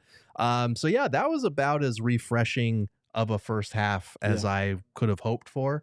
Again, I'm coming into this. I said this before the game, so I'm not going to be a hypocrite and get carried away with what I saw in a first half against a 500 Pistons team. But like, I saw a lot of positives there. I do think we should continue to temper our expectations because Nick Richards is not perfect, but by just being average or just being serviceable, we're seeing already how he can raise the floor for this team. Let's talk a little bit about Devin Booker. 23 points in the first half, 7 of 11 shooting, got to the free throw line 9 times and made 8 of them. What'd you like about Book's first half? That first quarter, 10 in the first quarter on 5 attempts, knocked down 2 threes, and then, or excuse me, didn't knock down 2 threes, knocked down 1 3. But just the balance to his game, he feels like where earlier in the season it felt like there was more guessing, and I think he kind of even spoke to it as he's trying to obviously get used to a new system and everything. It feels like way more comfortable for him. Yeah, he's getting to his spots. He's getting below the free throw line against smaller guards. He's getting to the elbow area and just creating space against other players. And it feels very much in control. And I feel like that control piece is something that was loud in his growth when he played point guard last season. And just kind of finding that scoring and playmaking balance, but using the piece that makes you a great playmaker, your scoring, to dictate and then set the table for everything else. Feels more organized, and he's clearly more comfortable over the last 2-ish weeks than he's been all season. Yeah, absolutely. And I feel like the defense too felt a little bit more locked in today. Yeah. Like obviously it was not a perfect half for the Suns, giving up 60 points in the first half, but I can't remember the last time we got a Devin Booker contested steal on the perimeter leading to a run out and a dunk on the other end. It's been a minute, and that was something that he used to be pretty good at, reading those situations, playing the helping lane, coming over for weak side steals. We haven't seen one of those in a while. Yeah, we haven't seen that in a while, and I think we both reacted to him. Obviously, on this play, he got scored on, but just being early with the low man rotation, being able to jam the roller, and then roller had to take a power dribble to get through him. Barely made the layup, but though it's a made basket, you can be okay with it because it didn't happen from a tardy rotation. And I think the Suns can be better in putting the players that are bigger in those low man positions, but the least you can ask for from the smaller players is to be there early. And it just feels like, to your point, he had a good defensive half because of instances like that. And I think that's where this team needs to be. The offense is there. Scoring has never been an issue. They put up 30 points in both quarters. This game is going to come down to how many stops they can compile and if they can have their defense start to marry what they're doing on offense. Yeah, speaking of the defense, obviously I feel like this is the second game in a row against the Pistons where Tobias Harris has had like a good half against the Suns. He had 15, but they did do a nice job at least of holding Cade Cunningham to 3 of 14 shooting. He still had 12 points and 8 assists. I mean, he's having a fantastic season. Steven, did you see anything that jumped out at you in terms of the way that they're covering Cade, or is he just missing shots? It's a bit of both, but I think the shots that he is missing, though they're shots that he's made this season, which is why he's taking that all-star level leap, are shots that the Suns want him to take versus the shots that make him who he is. Yeah. So explaining that can't start anywhere else but Ryan Dunn, picking him up 94 feet and just relentlessly staying attached to his hip. And if he's not attached to his hip, he's still in reach when he's behind him to where Cade knows he's there. And I think that knows he's there dynamic is something because they're playing drop coverage on him right now, but because Ryan is staying attached, some of the pull-up threes that Cade is taking have been off balance. I think he made maybe one, but because he knows Ryan is still there, he doesn't turn the corner quite as much, but he also isn't as comfortable pulling up. And I think because he's kind of guessing with the coverage, that's exactly what you want. I also think the Suns are sending him to his left hand more, and that's helping to keep them in a point where they can kind of steer the wheel instead of reacting to him all game. Now, they'll have to add a little bit more to that because I think he's going to be more insistent on getting to his spots in the second half. But so far, so good in the first half with that for sure. In terms of problem areas, I'm having a tricky time with this because the box scores on both ESPN and NBA.com seem to be messed up right now. They keep updating and changing. But I believe the Suns finished that half with 8 team turnovers. They had, I think, 7 in the first or 6 in the first 13 minutes of the game. The rest of the half, those next 11 minutes, only 2. We've talked about this before with the rash of turnovers that continues to happen for this team and how it can impact them. We saw it early on. They took better care of the ball. Any insight onto what you're seeing with the turnovers? I'll kick that to you first. I definitely have some things to say, but given the breadth of turnovers you watched last season, I'll kick that back to you first. I feel like it's very similar to some of the things that we've been seeing. There were a couple of instances where KD was just sloppy with the ball, just dropped it or bobbled the pass or whatever it might be. He's got to clean that up. And I think KD, like 1 for 9 in the first half, 0 for 5 from 3. Like we're hoping and anticipating a better second half from KD because you really don't see halves like that from him very often. But yeah, a lot of it just kind of that same carelessness. I do think Detroit plays with a level of physicality that can impact the Suns from time to time. We've seen Devin Booker be bothered by that. We've seen, you know, as a defender, you have to get up into Kevin Durant and play him physically to kind of throw him off balance because otherwise he's going to drop 40 on you pretty much. But those were kind of the things that stood out to me. Was there anything else on the turnover front that caught your attention? That was it for me. The physicality from Detroit and how that plays to what we've seen impact, even if not marginally, a little bit more than that, KD and Devin Booker. But I also think some of it was also with Nick Richards and him getting used to some of the spaces that their players like to exist in. And obviously the coverage of the defense in tandem with all of that. It's been like a healthy blend of both, but I think the turnover issue could have been a whole lot worse. Where earlier this season they would have spiraled out of control. They definitely took the reins and got more organized. And it feels like they've gotten it under control.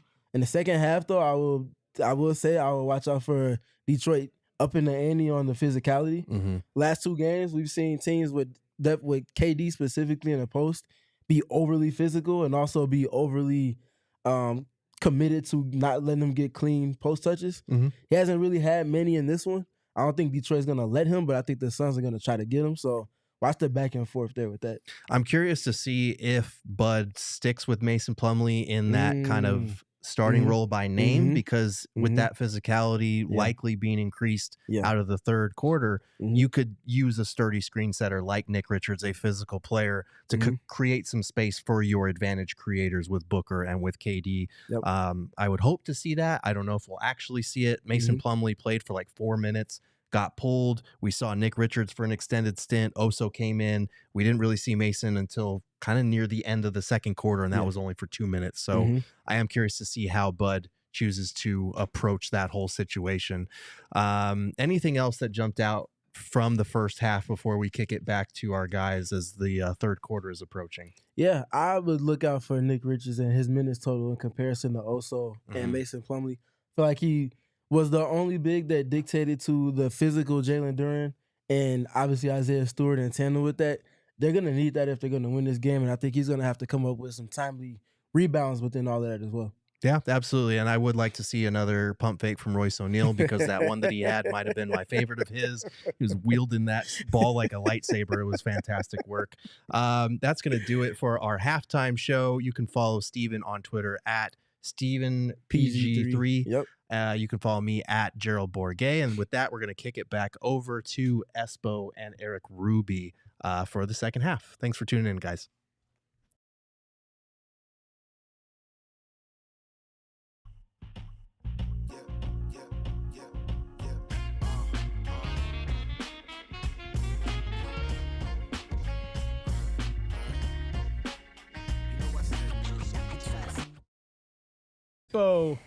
Espo just got shocked. I'm not shocked that was the smartest halftime show the Valley has to offer, thanks to Gerald and Steven. We're back with 111 of our closest friends. Thank you, all of you. We lost 15 people when Gerald and Steven left. Oh, well, you know what? It's okay. Hey, Noah, could you throw the game up so we could see the game?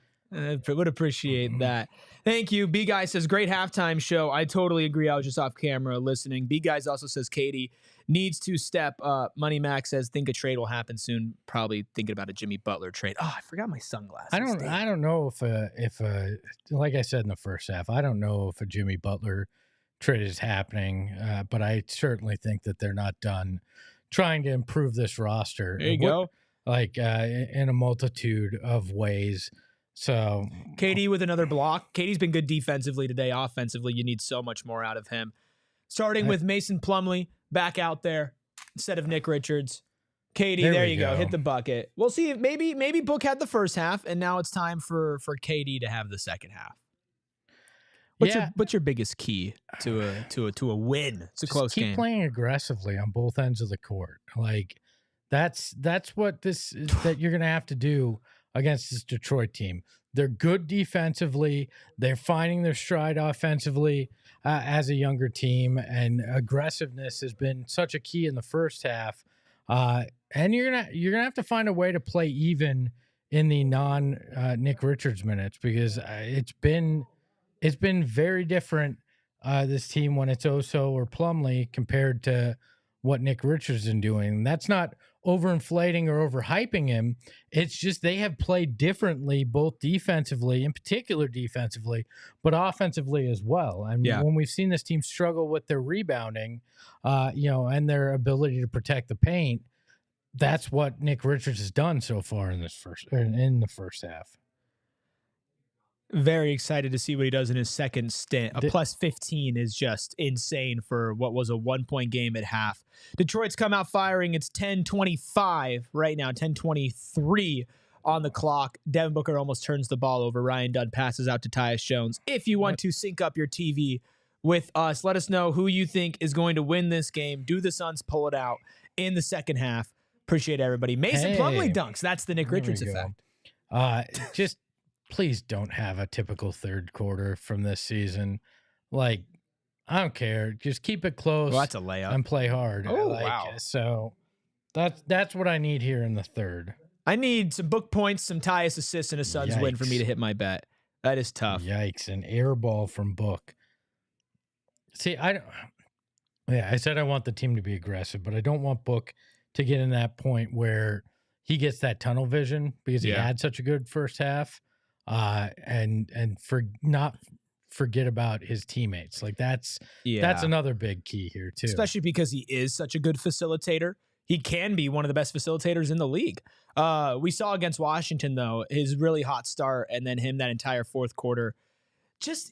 I'm not going to say he shot the Suns out of the game, because they did a lot of things to get Washington back in there, and it wasn't just him, but he didn't dictate the game and dissect it and pass. And when he could have, but nitpicking something that they actually did go out and win.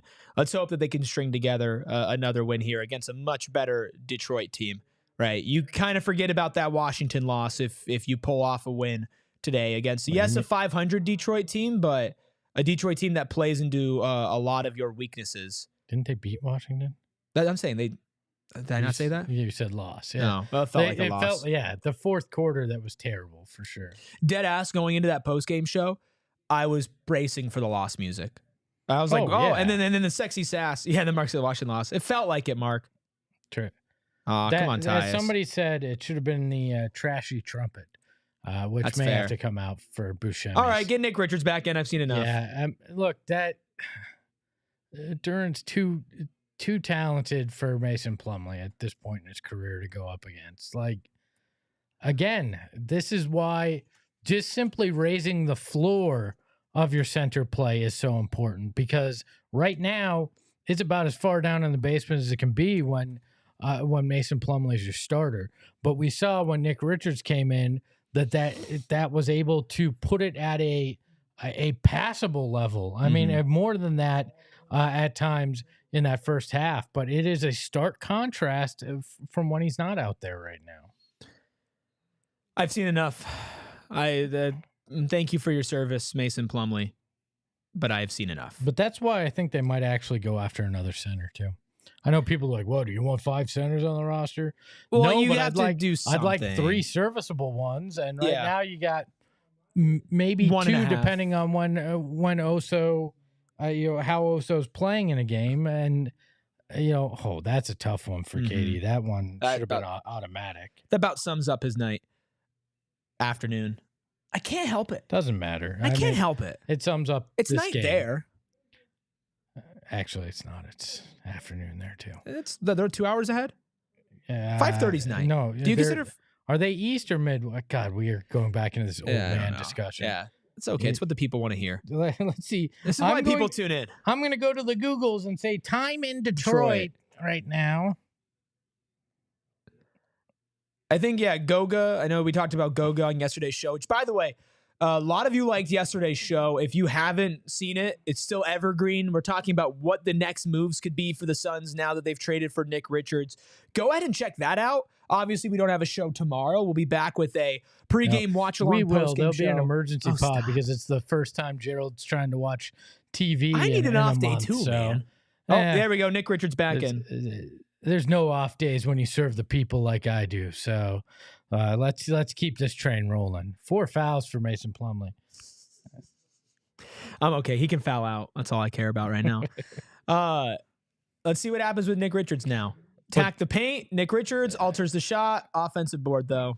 But again, like we talked about, that wasn't on Nick. When he goes to try to contest a shot, somebody else has to fill it in. Look at that. It's so easy. Pick and roll with Tyus. It's so fucking easy. It's so fucking easy. Just do that. Well, I mean, that was what we were wondering. Would you see the pick and roll, in Bud's system with Nick Richards and Tyus Jones? And you've seen it a couple times today, and it has been fairly easy. Ooh, man. Nick Richards just got owned on that defensive play. Durant just kind of bodied him out of the way and put it in there. So again, not always going to be perfect, but certainly a little different feel. Double screen there, another double action. KD could have had the pick and roll there, but took it, and it looked good there. Like, that's okay. So the double pick situation there where they set it up twice, that then set up the screen and roll with Durant and Richards. The defense now has to actually not cheat off the guy that's going to roll there, where if it's Plumlee or it's Nurk, you can tend to back off a little bit because you don't think it's as much of a threat. But with Richards, they're going to have to account for him, which should, in theory, give whoever is the pick and roll partner there a better opportunity to shot, whether it's Tyus with that floater, whether it's KD with that midi, or Devin with that midi. And that's another little thing, again, that could make a difference for this offense with that. We've talked about gravity of a Kevin Durant, a Devin Booker, or Bradley Beal, but gravity of a roller like that is so important as well because it opens up other factors for teams. We said a lot about this team and all of their faults and all of their struggles and how a lot of it felt like it was just really simple. Like, why are they struggling doing the small things? And then we look at the personnel, and now you see what Nick Richards does in two and a half quarters.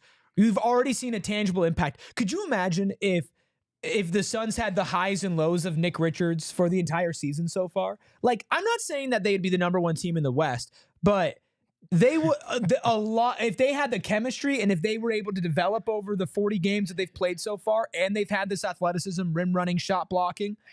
We would all be in a different spot right now. Certain factors certainly would. He wouldn't have changed the turnovers.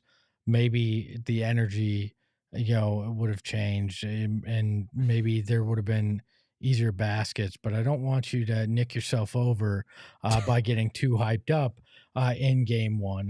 That's my big fear, is everybody's going to get super, super over the moon in this, and then Richards will have a couple off games, and then we go into the death spiral that can happen as a Suns fan base as well. I think that, I want to acknowledge that, yes, he could have had an impact in those other ways throughout this season, but he's not the answer to fix everything. Like, they're going to have to find ways. He fixes some of the things that you struggle with, but I don't think it's going to change their fortunes completely.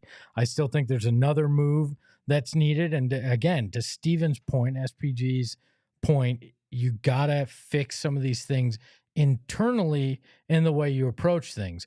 Because what happens if Book and KD are off in a game like this, which we've seen happen a little bit, at least in a half this season?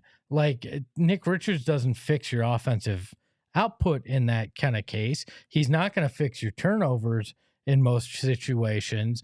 There's still things along the margins that isn't going to change. And look, as well as he's playing, they're still down 74-71 in this game. I mean, part of that is the fact that every time he hasn't been on the court, Mason Plumlee's been selling the game. I mean, that's fair. And then he comes in and he cleans it up. I agree. I think what I'm saying is I agree with you. I just think that the impact of the sum of the things that he fixes is so great that it will feel like it's fixing more. In reality, they will have so many other boxes that they need to check, but what he does fill out is realistically something that like will mean more than if he was doing this on a different team who didn't need it as much, right? Like on Charlotte, who has a Mark Williams who does a lot of the similar things that Nick Richards does and does them better.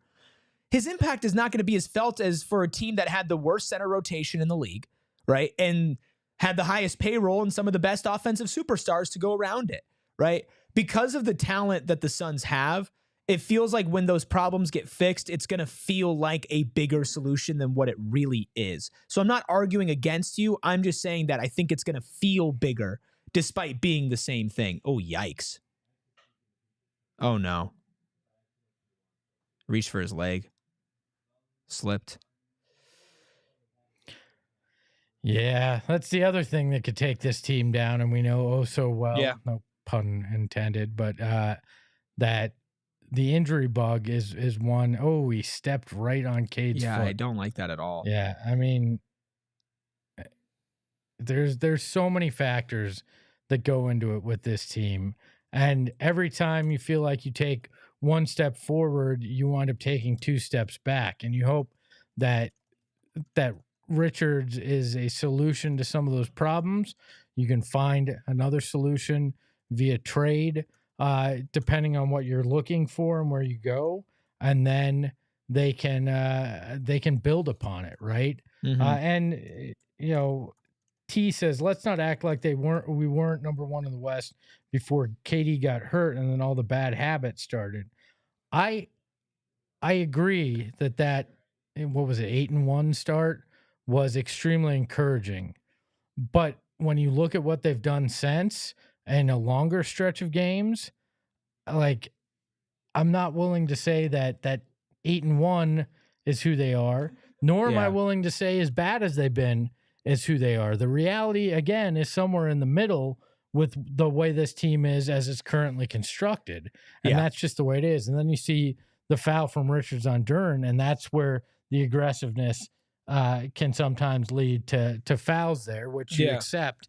Well, I think I was actually thinking about that because usually you hear foul and you don't like it, but honestly, Richards being fast enough, and I'm seriously, guys, like I'm not trying to hype this dude up to oblivion, like he's the best player in the NBA, but he was fast enough to foul and foul in a way that made Durant miss the shot. I'm not trying to hate on Mason Plumlee either, but Mason Plumlee would not have gotten there in time or would have been far enough away to where his foul wouldn't have been as impactful. Durant probably could have hit the shot.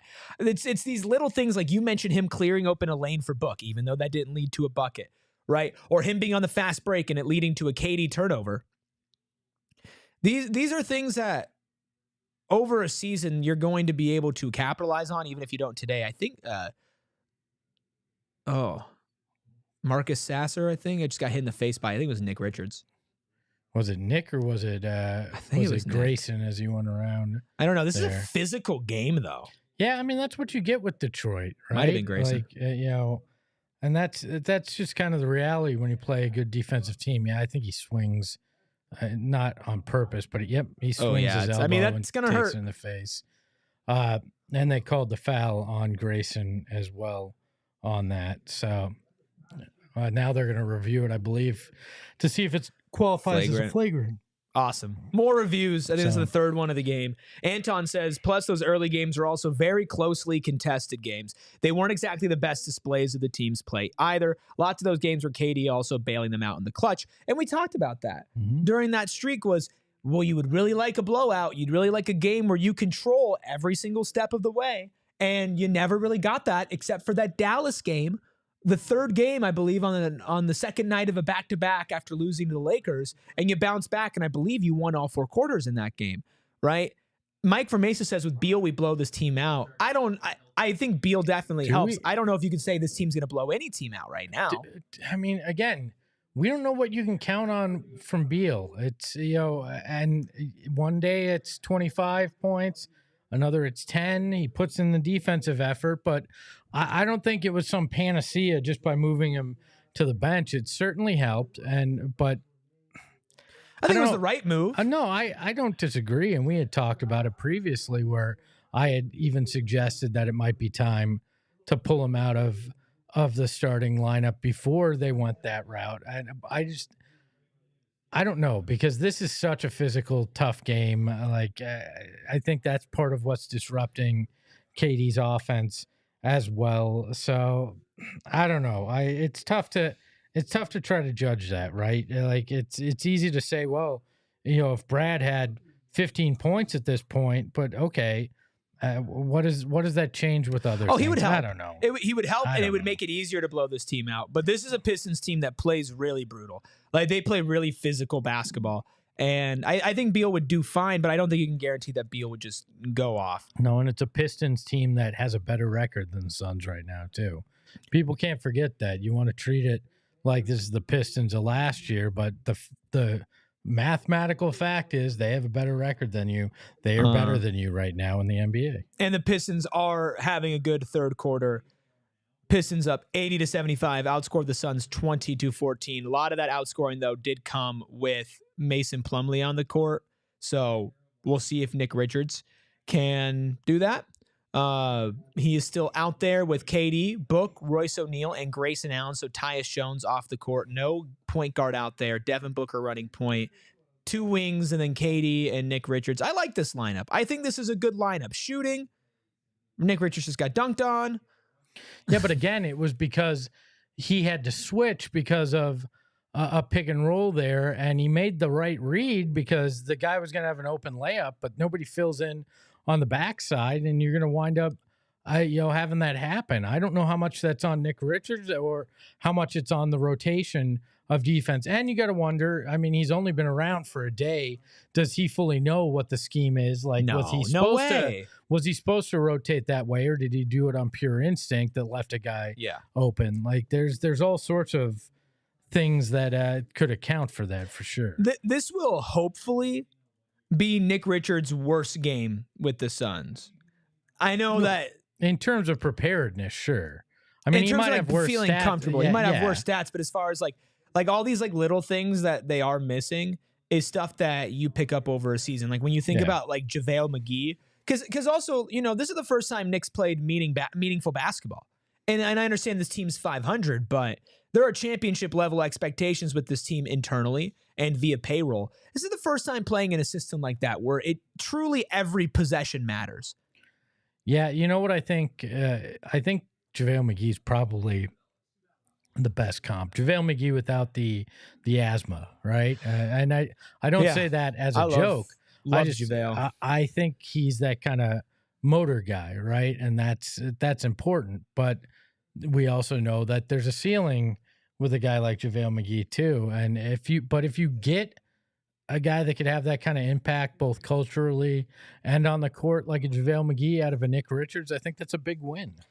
Yeah, I loved JaVale. And you saw with JaVale, like, he had played meaningful minutes before. He knew how to fill the role. He understood most NBA offenses. Like, Nick Richards has spent his entire career in Charlotte, and he's now in Phoenix, and he's learning a new team, new tendencies, playing with LaMelo and playing with Devin Booker and Kevin Durant is a much different experience. There we go. KD with the hammer. He exercised that. Wow. With the Slim Valley Reaper dropping the sickle.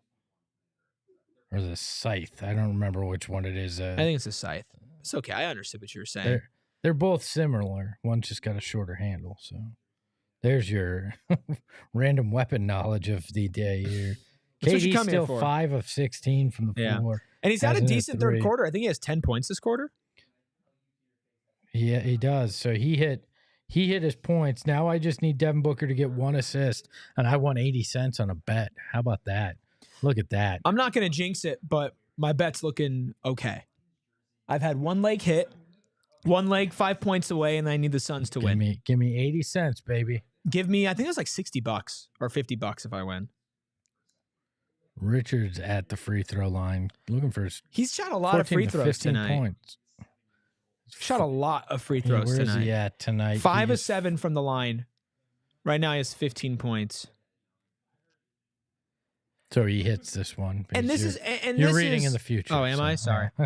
This is a team that, in theory, it would be difficult for Nick Richards to be Nick Richards against. Physical, athletic, young team, they can match him. And he's had no problem in a new system coming off the bench and clearly being the best center. Okay, Espo, how about this? Here's a question for you. And we'll probably attack this on our post-game show. Have we seen the best center play from the Suns today? All season? Yeah. The best center played all season. I mean, that's a low bar. That's but still. That's like asking, are you the skinniest kid at fat camp? But nobody cares. Like, I mean, this is it's such a low bar, and Nick Richards has most certainly crossed it. He's hopped over it by leaps and bounds so far. By the way, I've seen some comments in the chat about how these guys wouldn't have lasted in the 80s and that this isn't as tough as the 90s and 2000s. Anton and somebody else discussing it in the chat. Look, I agree 100%. I grew up watching 90s basketball, and this isn't tough by any stretch of the imagination compared to that. But Detroit, from this standard of NBA basketball, is playing a more physical game than we see. And the game has evolved extremely significantly since the 80s and 90s, where you take out hand checking, you take out some of the ability to be physical as you go along. And of course, it's going to look the way it looks now rather than what it did back in the day. KD with another dunk. Again, though, Nick Richards sealed off his man to clear that lane a little bit more. A little thing, but a thing that makes a big difference. 3 minutes left to go on our TV. Suns, Pistons battling it out. I can't see is that 88? 89 for the Pistons, 85 for the Suns. Thanks to everybody who is tuning in right now. Make sure you hit that like button. Over 100 of you in here watching this game live with PHNX Suns. Just a reminder, we will have a post-game show just a couple minutes after this stream goes off air, all on PHNX Sports. Make sure you hit that subscribe button. Make sure you hit that like button as well. Mr. Landfill asks, Espo, did you see Scottie Pippen's interview yesterday? I did not, but I will have to go look it up now. I'm guessing he called you a close personal friend. I imagine he was talking about the physicality in basketball now compared to during the Bulls run. For sure, if Scottie Pippen called me a dear personal friend, he's severely misguided. I'll say that. I heard you two go way back. We do. You and the to Scott 93, man. And I can't stand him. So you and the Scott man, best friends for life. Yeah, I know Scotty Drippin more than I know Scottie Pippen or Snotty Drippin, whatever his name is on Twitter. Oh yeah, I know you're talking about. Yeah, look, this game is not tough. It's not physical. I actually kind of wish that they would go back to hand checking and allow the defense to have a little bit more of an advantage at times. I think it's gotten too much where it's handcuffed the defense to a point where we've seen significantly less of it in basketball, and I think that's a difficult thing.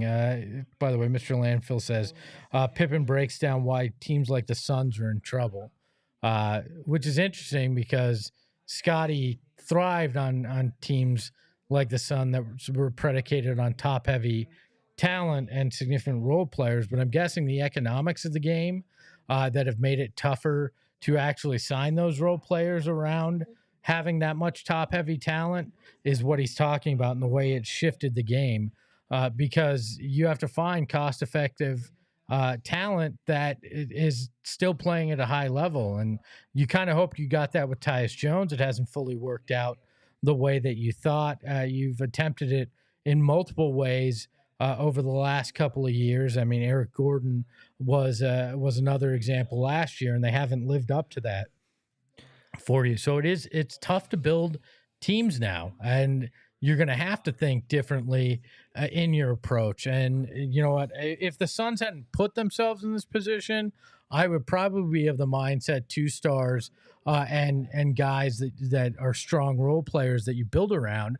But they've doubled and tripled down, so you're at a point where they have to continue to do that, or you have to accept that you're jettisoning a KD or a Book to try to get some of that younger talent to build around and hope that you build enough chemistry to find success like other teams. Ooh, I don't see it happening. Speaking of finding success, KD is starting to turn up here in the second half. He has 20 points on the game, 5 rebounds, 3 assists, 3 blocks, and a steal. KD doing KD things with 14 points this quarter. Lonnie, Mike from Mesa, T, Mr. Landfill, Anton, hello. So many people in the chat right now. Win, lose, it's entertainment. Hit that like button. If we don't get to 100, we're not doing the live watch along on Monday. So. Hey, I want to do that, though. Shh. We're obviously going to cover the Mortgage Beef Bowl. The Mortgage Beef Bowl. It's the hottest thing between 2 bankers ever, all right? It's Gilbert. It's Ishbia. It's a fight for who's best. That's another in the block NBA. for KD. 4 blocks on the night. That's where, that is a beautiful pass from KD to Royce there, too. So they tie it up at 89. That's the crazy thing. KD's gone off, has 14 points in this quarter, and they're still only tied here. That's where you wonder, okay, do they have enough? And what is the right recipe here? You know, obviously Devin's gone a little quieter since that first half. I think he actually only has 2 points. And that's quarter. okay if KD's gonna take over. That's why you have both of them, right? Is it I kind of wonder if part of why they struggle sometimes is we're still not seeing 2 guys get going at the same time, right? Where yeah, it's I guess it's yours, mine. Still. It's more of like you can survive, right? Like it's okay if Book goes cold for a half because you have KD. You could step up the same way that KD was cold for the first half, but to hit your ceiling, you need both of them to hit that peak at the same time, like we saw in that first playoff run where they took the eventual champion Denver Nuggets deeper than any other team. So, you know, you need both for them to hit their ceiling, but on a night-to-night basis, the luxury of having 2 guys who can fill it up like this is that one of them can go cold and then one of them can snap into it. Again, I have such a tough time understanding this team, right? Like this afternoon feels like they are hitting in certain areas where they haven't earlier in the season, and yet it's still not quite enough for this group. Yeah. And that's what becomes concerning, right? Because Detroit's playing very well this year, but they're not OKC. They're not Cleveland. They're not Boston. They're not these teams that if you want any opportunity, I don't like that. Nick Richards is holding his elbow. I think, yeah. Maybe he got a little of a stinger. That stuff. Going back to the line, tough. though. Going back to the line. We'll take that. He's shaking it out. Yeah, that's a tough guy on his right arm. Tough guy, Nick Richards is, huh? 16 points, 9 rebounds now for Nick Richards, in 7 of 9 from the free throw line. So you gotta. I think we're a little behind the box score, so I think I gave it away that he hits both of these. But you know, that's a heck of a stat line, 17 and 9 for your introduction to the Valley, and we're not even through the third quarter. I mean, he's gone well above what I had set as I'd be happy with. You know, I had like 4 rebounds. You know, I was hoping maybe 8 and 8. I think is what I said is what I predicted for him, and he's come out and done a lot more than that. Yeah, he's done better than all of us predicted. Defense is still something that this team is going to have to continue to clean up. Even with a guy that provides some rim protection, they've struggled with that at times still tonight. KD hits the 3, the 17 Jeez, man. in the quarter, and they're up 95-93. So not the kind of third quarter we had gotten used to earlier in the season where they struggled and gave up leads or fell behind significantly. They've held their own this third quarter. It's 34-33, Suns leading the battle for the quarter so far. But And this is the third straight quarter the Suns have scored over 30. There we go. Which is encouraging as well. But the problem is they gave up 29-31, and now it is sitting at 35 for the Pistons as they make these free throws. So, again, defense is going to make it tough even when this offense is clicking, which, they've been playing pretty well, 52% from the floor, 35% from behind the arc, only 81% from the line. But when that offense is going, if your defense can't make it up, that's the problem here, right? And they've given up.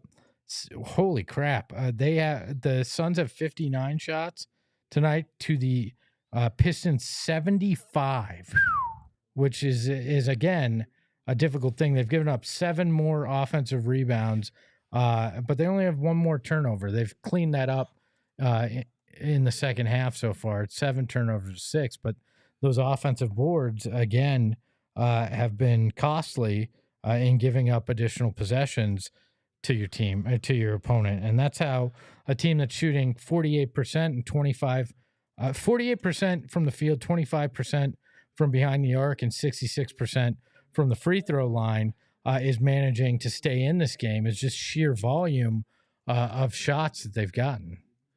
Katie misses a free throw. 12 seconds left to go here in the third quarter. Ryan Dunn checks in for Tyus Jones, so they're going defensive. Yeah, it is a good game. A good game against 2 teams that one battling to stay above 500 and one battling just to get back to it. Oh, Katie misses another free throw. Get above it. I get an offensive rebound, though, so we'll take that. Let's see what happens here. Maybe that pissed Katie off. And freaking one. Ooh, he hyped. He's fired up. Yeah, he's yelling. Again, I said it in pregame. I thought that you might be able to feed off the energy of having a new guy, right? And who's the guy that helps Katie up? And he's slapping his hand? It's Nick Richards. So little things. Again, little things, especially when some of this is mental. A slight change and a guy coming in could be the difference, a big difference. That's weird. Why would they put Monte in when you're going for a defensive possession and take Dunn out? I would have kept Dunn in for that. Yeah, it is weird, especially because you just brought Dunn in.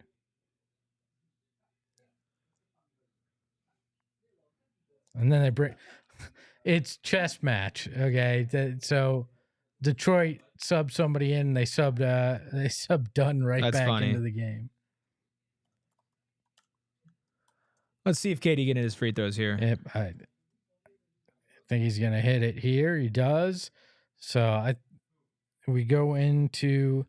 It looks like we'll head into the fourth probably at this 98-95 unless Cunningham can. Oh, he gets it, but he gets it up after the buzzer. Oof, so that's a close one. It was the right move, but just not enough time on the clock to complete it. So Suns end up winning that quarter, 37-35, leading 98-95. So far, first quarter, they won by 1 point. Second quarter was tied. This is their highest margin of victory in a quarter, 37-35, 98-95. The Suns lead the Pistons. What is the biggest key? 27 points from Book, 27 points from Durant, 17 and 9 from Nick Richards. What's the biggest key going in this fourth? Don't let them get easy second chance opportunities. That's why Detroit's still in this game. So crash those boards, don't have any turnovers, and you should be able to walk away with the victory here.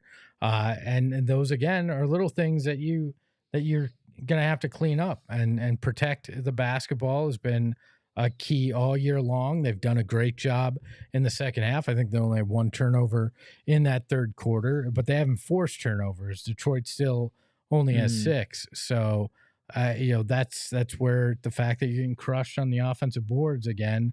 I think it's 11-5 now.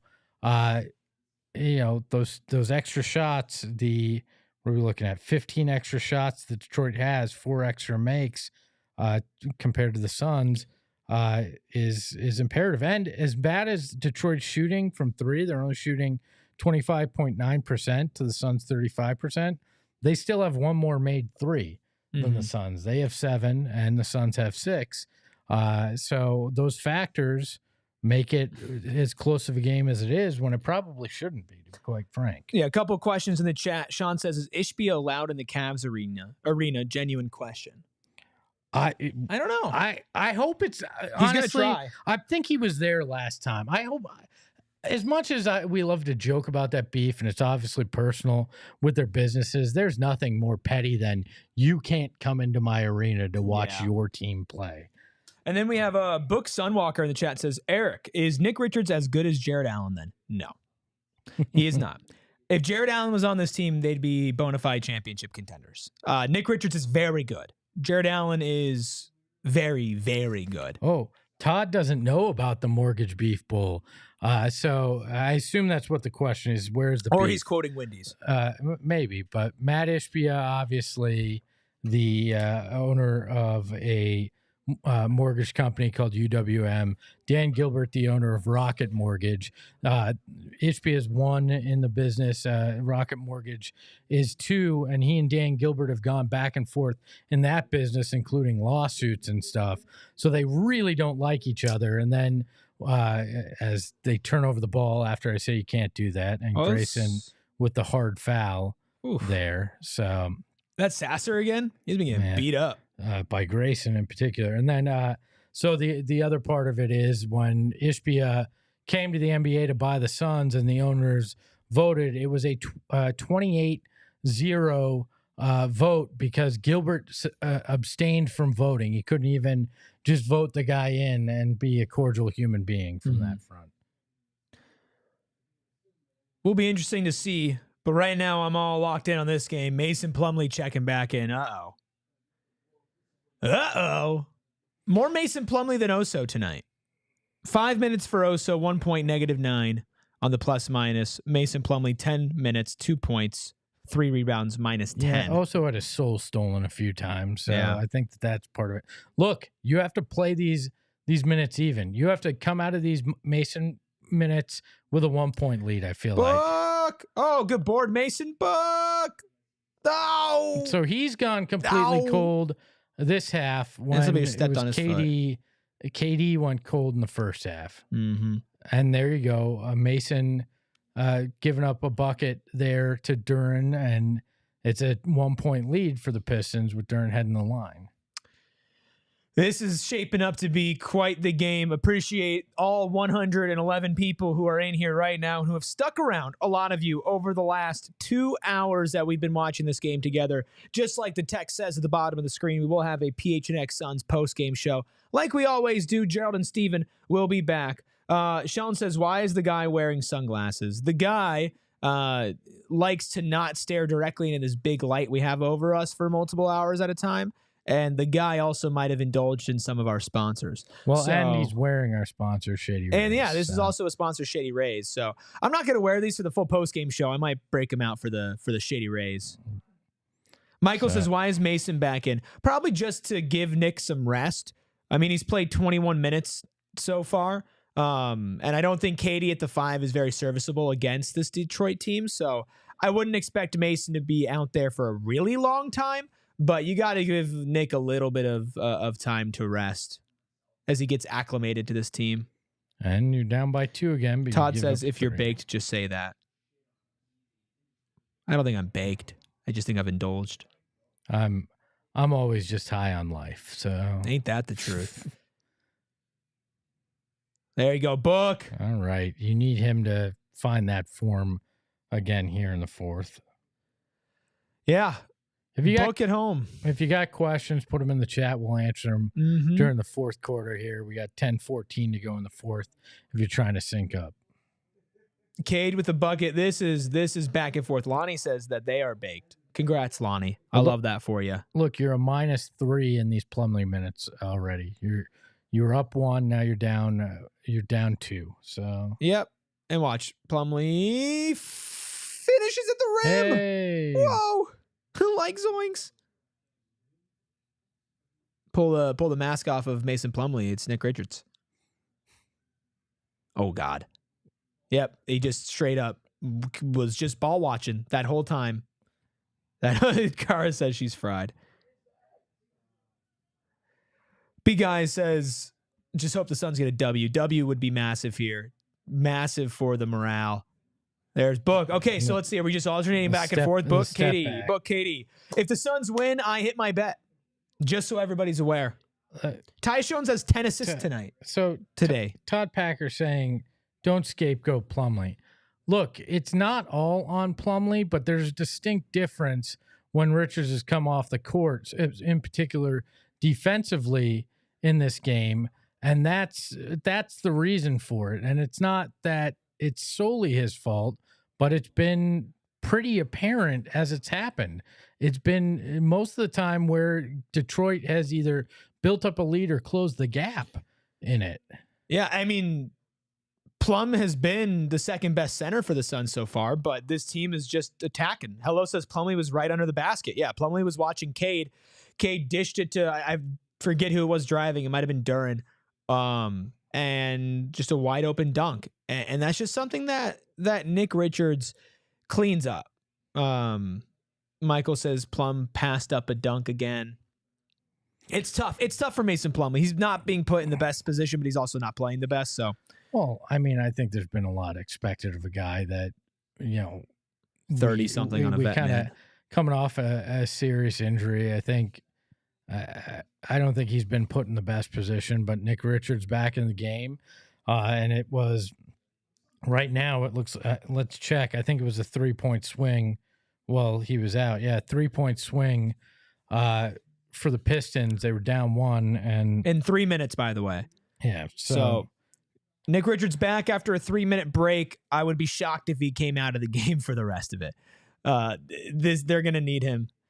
Actually, a 2-point swing as the free throw was missed. So. Ryan Dunn has had a solid game so far. Just collected his 6th rebound. Has 12 points to go along with it as well.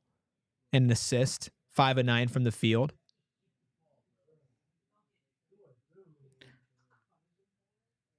Let's see here.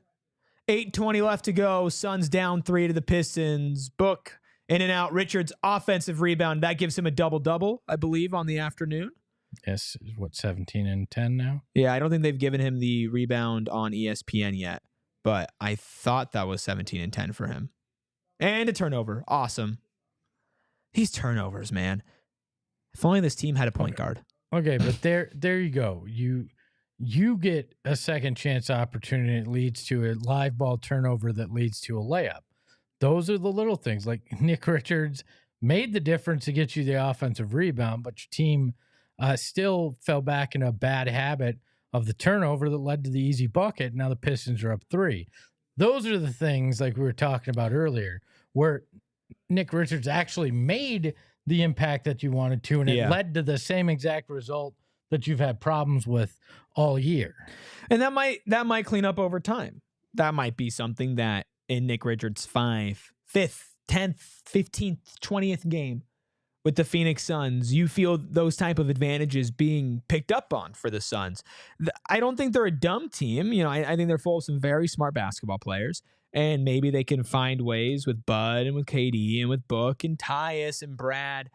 Yeah, how to exploit those advantages? Why haven't they? I don't know if they've had those advantages to exploit. Yeah, I don't think simply getting offensive rebounds or some of the pick and roll options changes the really just bad live ball turnovers that we've seen this team make. And again, today is a better day than it has been. They only have 9 and only 3 of those coming in the second half. They had 6 in the first, but at some point you just can't afford these, and 4 of them coming from Royce O'Neal and Grayson Allen combined. So almost half of your turnovers coming from 2 guys on your bench that are veterans that should know better, that shouldn't fall into those bad habits, yet they tend to. So I want to see this team clean up all these things and be smarter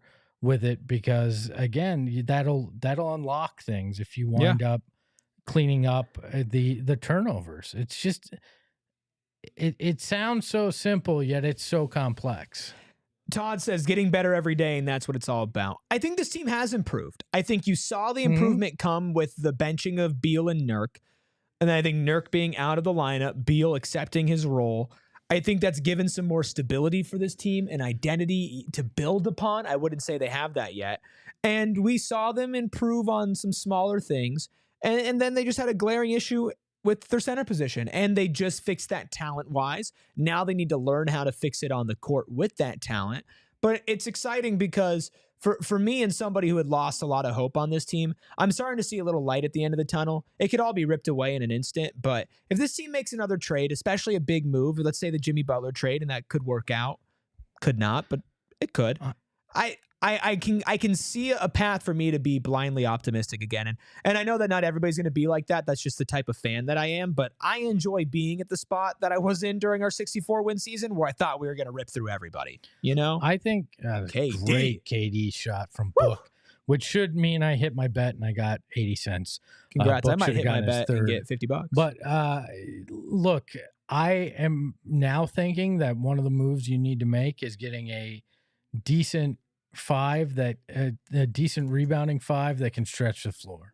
Do up reads, whatever it is, where you find a guy that can kind of fill that role, re-signing Frank Kaminsky, whatever the case may be. I think that there is a real opportunity there to shift some of those other dynamics too, because that gives you a look that you don't currently have with the group of centers on there. So then you've got the athletic rim rolling big, and then you have a pick and pop guy that also can hold his own on the boards. That makes the offense more dynamic for sure. So I think that's intriguing to me. I also wonder, has this team had a little better success lately because Yusuf Nurkic hasn't been with them? Was he a distraction? I think so. I think his emotions on and off the court, I think just the fact that, multiple offensive rebounds and then a finish for Nick Richards. Yeah. Offensive rebounds for Dunn, finish for Nick Richards. Nick Richards has a 20-point double-double. A 19-point double-double. 19 and 10 for Nick Richards. I mean, Nick Richards plays like this every night. We're having a conversation. Look, Ryan Dunn's aggressiveness, though, too. I mean, I know he missed need that, time, Tyus. But his aggressiveness has been important over the last handful of games, too. Yes. And he's shown it today.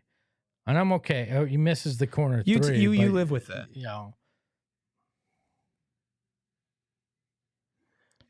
Time out by Detroit. They're trailing the Suns by 110, 109 with 6:06 to go if you're trying to match up with us here and figure out where we are in the game.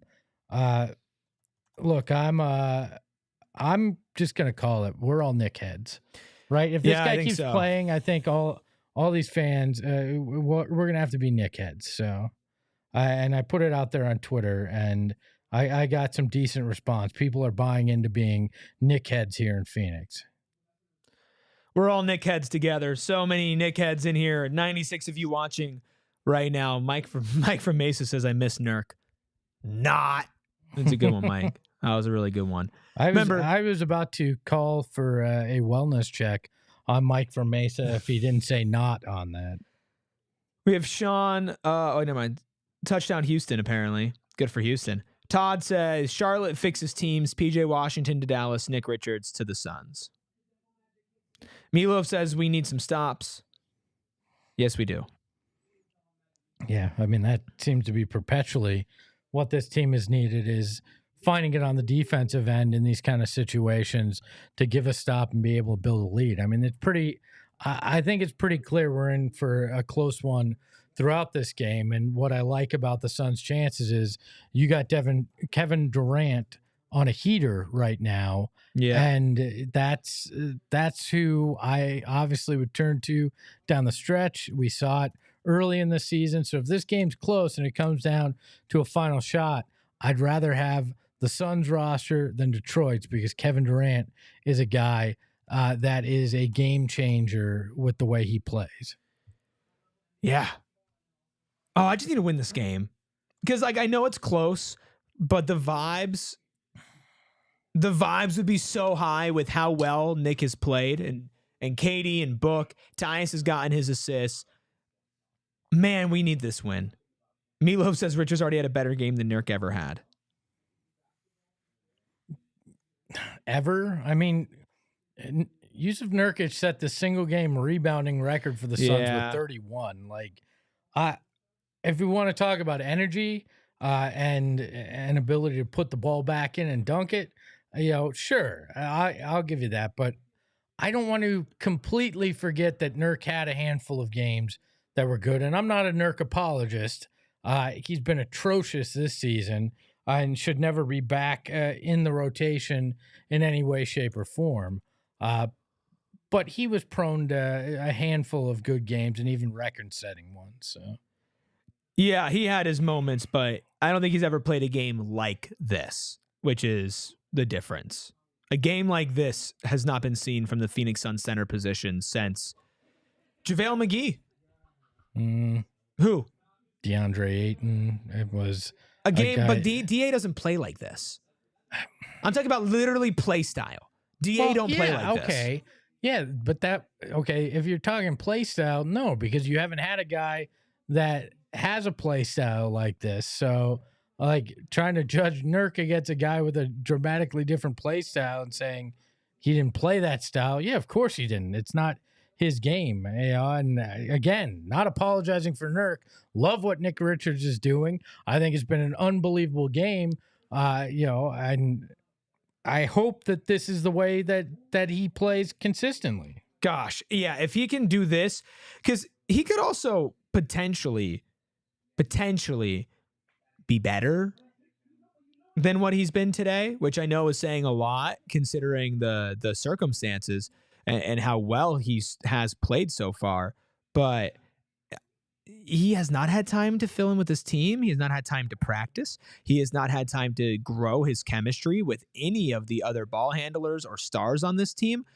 He should have a runway to be better. And that's really encouraging considering how good he is just walking into this team and getting a 20-point double-double. 19, but same thing. That's a crazy shot. Mike says Richards might be a blue-collar boy. Yeah, we'll have to ask Steven. That is a post-game question for sure for Steven. Durant's completely filling the stat sheet tonight. Yeah. It's been crazy. To go from that first half to now shooting 50% from the field is all-time great shit, man. Well, that's the heater. That's the streak he's on here to close that gap. And then defensively, what he's been able to do as well, has had a couple really nice assists. This has been a KD masterclass in the second half. This is a dogfight right now. 112, 111 Suns leading right now. Is dogfight one word? And that, I believe so. That was, you're starting to see Detroit have some of those turnovers that plagued the Suns earlier. And so that's been helping the Suns maintain this 1-point lead, even though they've had a handful of struggles offensively. But it seems like the game plan's pretty simple right now on offense. Give KD the ball. Get the fuck out the way. Let him figure it out. And Nick Richards! And that's the kind of pass we saw KD hit Oso with in that game where he had 8 points in the final few minutes.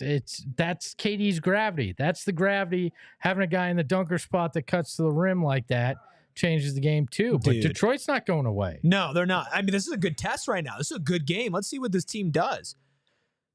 Having a center that can do what he just did, as simple as it sounds. Let's see if that's going to help them in the clutch. 3:47 just hit the clock here on our TV. Everybody watching right now, 115 of you in here. We will be doing a post-game show, win or loss. Let's see if the Suns can pull it out. KD again. Oh my God. He's on one. Wow. This is why anybody that ever says, oh, you shouldn't have traded for Kevin Durant is just different. He's built different. The way he can take over a game is just different.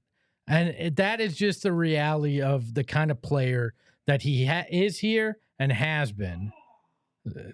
So Nick Richards with another rebound. Let's see if they do it again. The last 3 possessions, what they did was throw it to Katie at the top of the key after Book brought it up and took it to the right side. Then you have Nick Richards in the corner on the far side, and he slides down into that dunker spot, which is exactly what they're doing. They're doing the isolation. Katie tried to pull up again for that 3 and couldn't get it. And oh my God. Yikes. Wow. A heck of a dunk there by Holland coming down the lane. Cut it to a 2-point game with 2:45 left. Katie had nothing he could do there.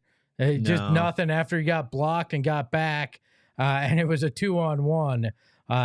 Yeah, man, that was crazy. All right, well, it doesn't appear. It looks like they're changing it up this time. Tyus running it and getting it to Book. You see Nick Richards slide back into that dunker spot, and Book hits that mid-range from about the nail. And that's where this team can be deadly. I want to ask you this. Please. Has Coach Bud shifted his offense?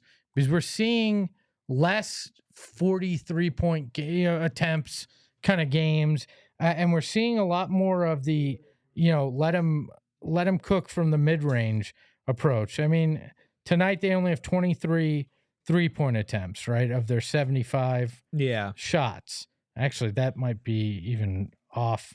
Yeah, sorry. They have 25 3-pointers of their 81 shot attempts tonight. I feel like that offense is starting to shift a little bit back to what this team has in terms of KD and Book from the mid-range, and then obviously having a little bit more of a presence around the rim, and Nick Richards tonight has changed the shot profile a bit as well. I think if you just look at it statistically, I absolutely think that they have changed their identity. They've dropped out. They were top 10 in 3-pointers attempted. They're now down to 14th. And that means you've had to drop pretty significantly to go and bring your average down so much. At first, it didn't feel like it was by design, but now it feels like it is. And maybe this is a team that they're finding that you can't just rely on those threes and trying to build an identity around that. Like, you do have to build around your roster. And the roster is full of guys who can get to their midi and open things up. So I don't know. I don't know if he's changed it. I don't know if the players have just stopped launching a bunch of threes, because Devin's been taking a ton more threes recently, right? Yeah, but they've been more natural in the way his game has always taken threes. But I also wonder, well, it plays into the shot profile a lot of your team prefers. Is it part of why you're still playing in closer games than you probably should be, because you're still giving up the advantage in the 3 is greater than 2 world that we live in? There's a lot of things to try to figure out the Rubik's Cube that is the Phoenix Suns. Damn. Man, Dunn almost had that putback, which would have been one of the most massive plays of the game. Wow, they called that This a foul. Is a game. Lonnie says Tyus is playing like a perfect point guard today. I did feel like Tyus was going to be a big beneficiary from Nick Richards. He has 10 assists tonight, plus 9. I think about 3 of them close. Come off the pick and roll. Yeah. Just with Nick Richards. Mm-hmm. So. Only 4 shots tonight. Both misses have come from behind the arc, but he's playing what he needs to play, which is pass first point guard. Ryan Dunn, 12 points, 8 rebounds, almost back-to-back double-doubles for him. KD, 34 points, 6 rebounds, 5 assists, 2 steals, 3 blocks. My God, that dude's fucking good. Devin Booker, 33 points, 4 rebounds, 3 assists, and a steal. 11 of 21 from the field, 10 of 11 from the free throw line. Detroit is a good team, though. They're only down 117 to 119, 140 left on our screen. Drop a like. Make sure you stick around for post-game show. 115 of you in here right now. No free throws this quarter for the Suns. Detroit has taken 9 of them. Let's see what happens here. Okay, it's tough to get to the free throw line when Kevin Durant's shooting like he is, right? That's fair. I mean, that's a tough shot. Good board. I don't like that shot given where Book has been in the second half. First half, I'm okay because he was hitting those with regularity. Second half, this late in the game, I probably would have wanted a better shot. Speaking Kevin of better Durant, shots, wow. my God. I mean, this is the definition of woke the fuck up in the second half. Like, he was doing maybe the worst first half of him for the season, maybe the best second half of the season for him following up on that. And he just helped clear the glass there where they missed, but it looked like Detroit might have had a shot at that extra possession on the offensive board. But that's a difference maker right there because you're up 4 and you can put this essentially away here with a KD shot, but he misses. Detroit gets the board, and they have a chance to cut it to a 1-possession game here with 27 seconds left. I'm guessing they're going to I'm surprised that they didn't try to get up a quicker shot because now you're going to have to hit a shot. You're probably going to have to take a 3 to make it a 1-point game and then get into the foul contest, free throw shooting here with the Suns. So I'm guessing they're going to try to take a quick 3 here. Yep, and they do. You're right. And they call a foul. Holland, I think it's Holland got fouled there. So, I mean, it makes sense to go for that quick 3 there, but now he hits all 3 of these free throws. You're only up 1 with 20 seconds left, and it becomes precarious in that free throw game. Plus, you're going to have to alter your lineup to make sure you have good free throw shooters out there. Suns have missed 8 of them today, but the Pistons have missed 10 of them as well. Looks like they're going to review this as Coach Bud saved his challenge this game, so they're going to have an opportunity to make a difference here. I think they're going to keep it because Book didn't give him a whole lot of room to take off or land here. He's right up in him, and is that Hardaway Jr. that's gonna? Yeah, Hardaway Jr. Yeah. I don't know. I think that it's gonna be close here because look how much he gets in his space, and they called it a foul though. Yeah, and like it's not like Hardaway Jr. kicked his leg out to create that contact. He went fairly straight up, and Book was there and hit his leg. Yeah. I don't know. It's not an egregious foul. It's going to be close, but I think they're going to keep the call the way it is. Let's see here.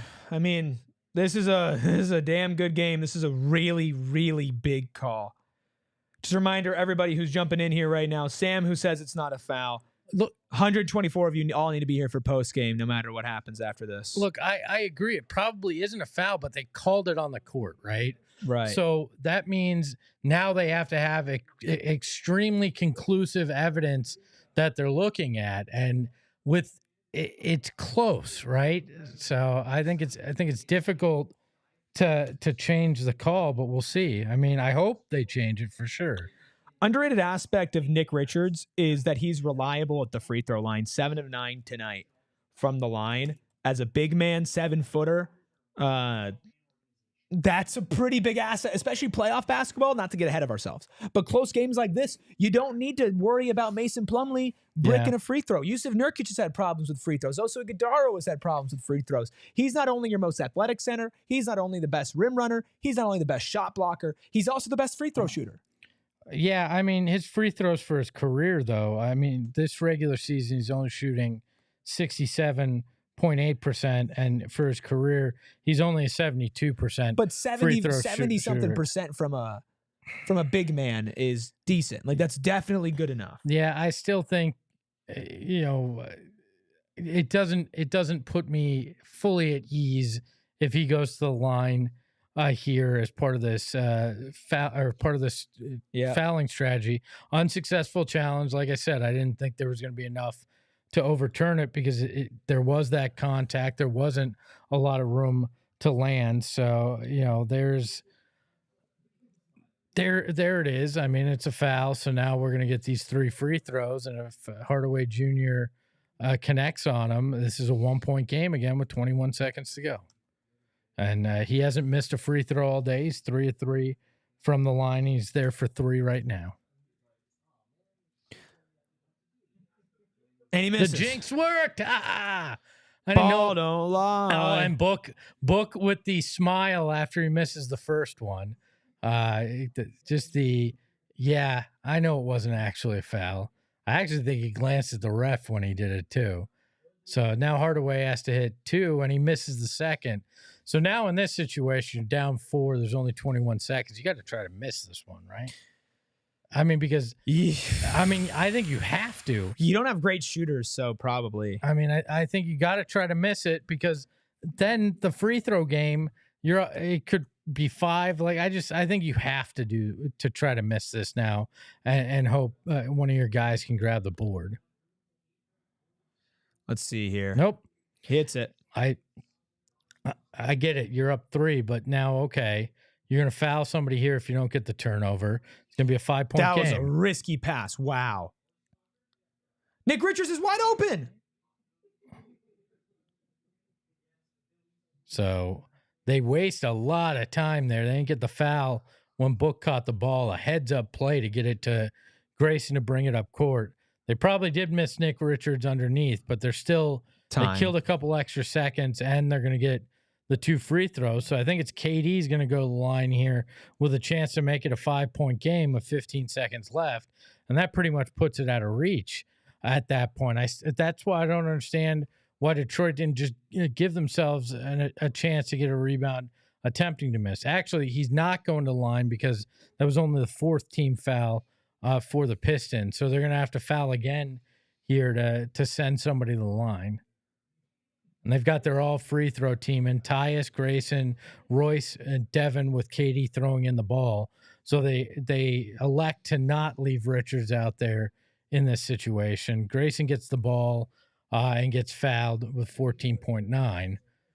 So look, it's simple. Do the little things, take care of things, and hit your free throws. And yeah, this is over. This should be, if you handle it properly, then you should win this game. You should win Nick Richards' debut. What a game from him. 21 points, 11 rebounds, 4 of those being offensive rebounds, 1 assist, 1 steal, plus 22 on the night, 7 and 8 from the field, 7 and 9 from the free throw line in 29 minutes. Played more minutes than Oso and Mason combined, despite coming off the bench. Tyus Jones was unlocked with 10 assists. He was a big beneficiary of Nick Richards and having a reliable force.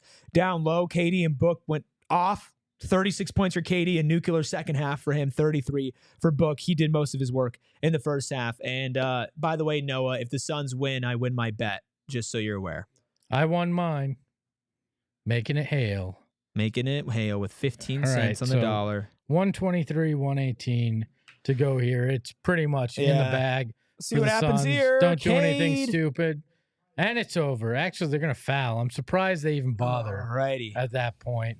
So Devin Booker going to go to the line with 6.5 seconds to go. Suns should move above 500. Finally move to 21-20 as they have continued to win at a pretty good clip here. We knew this was kind of a soft section of the schedule, and that if they were going to stack wins, it was going to be now. They've gone from 3 games under 500 to 1 above, a 4-game swing. It's stuff to build on, and I know we'll talk about a lot of it in post-game. We got a lot to get into. But this is there's some things that you start to feel like, okay, I see a path. You see the vision. I see where this could get better.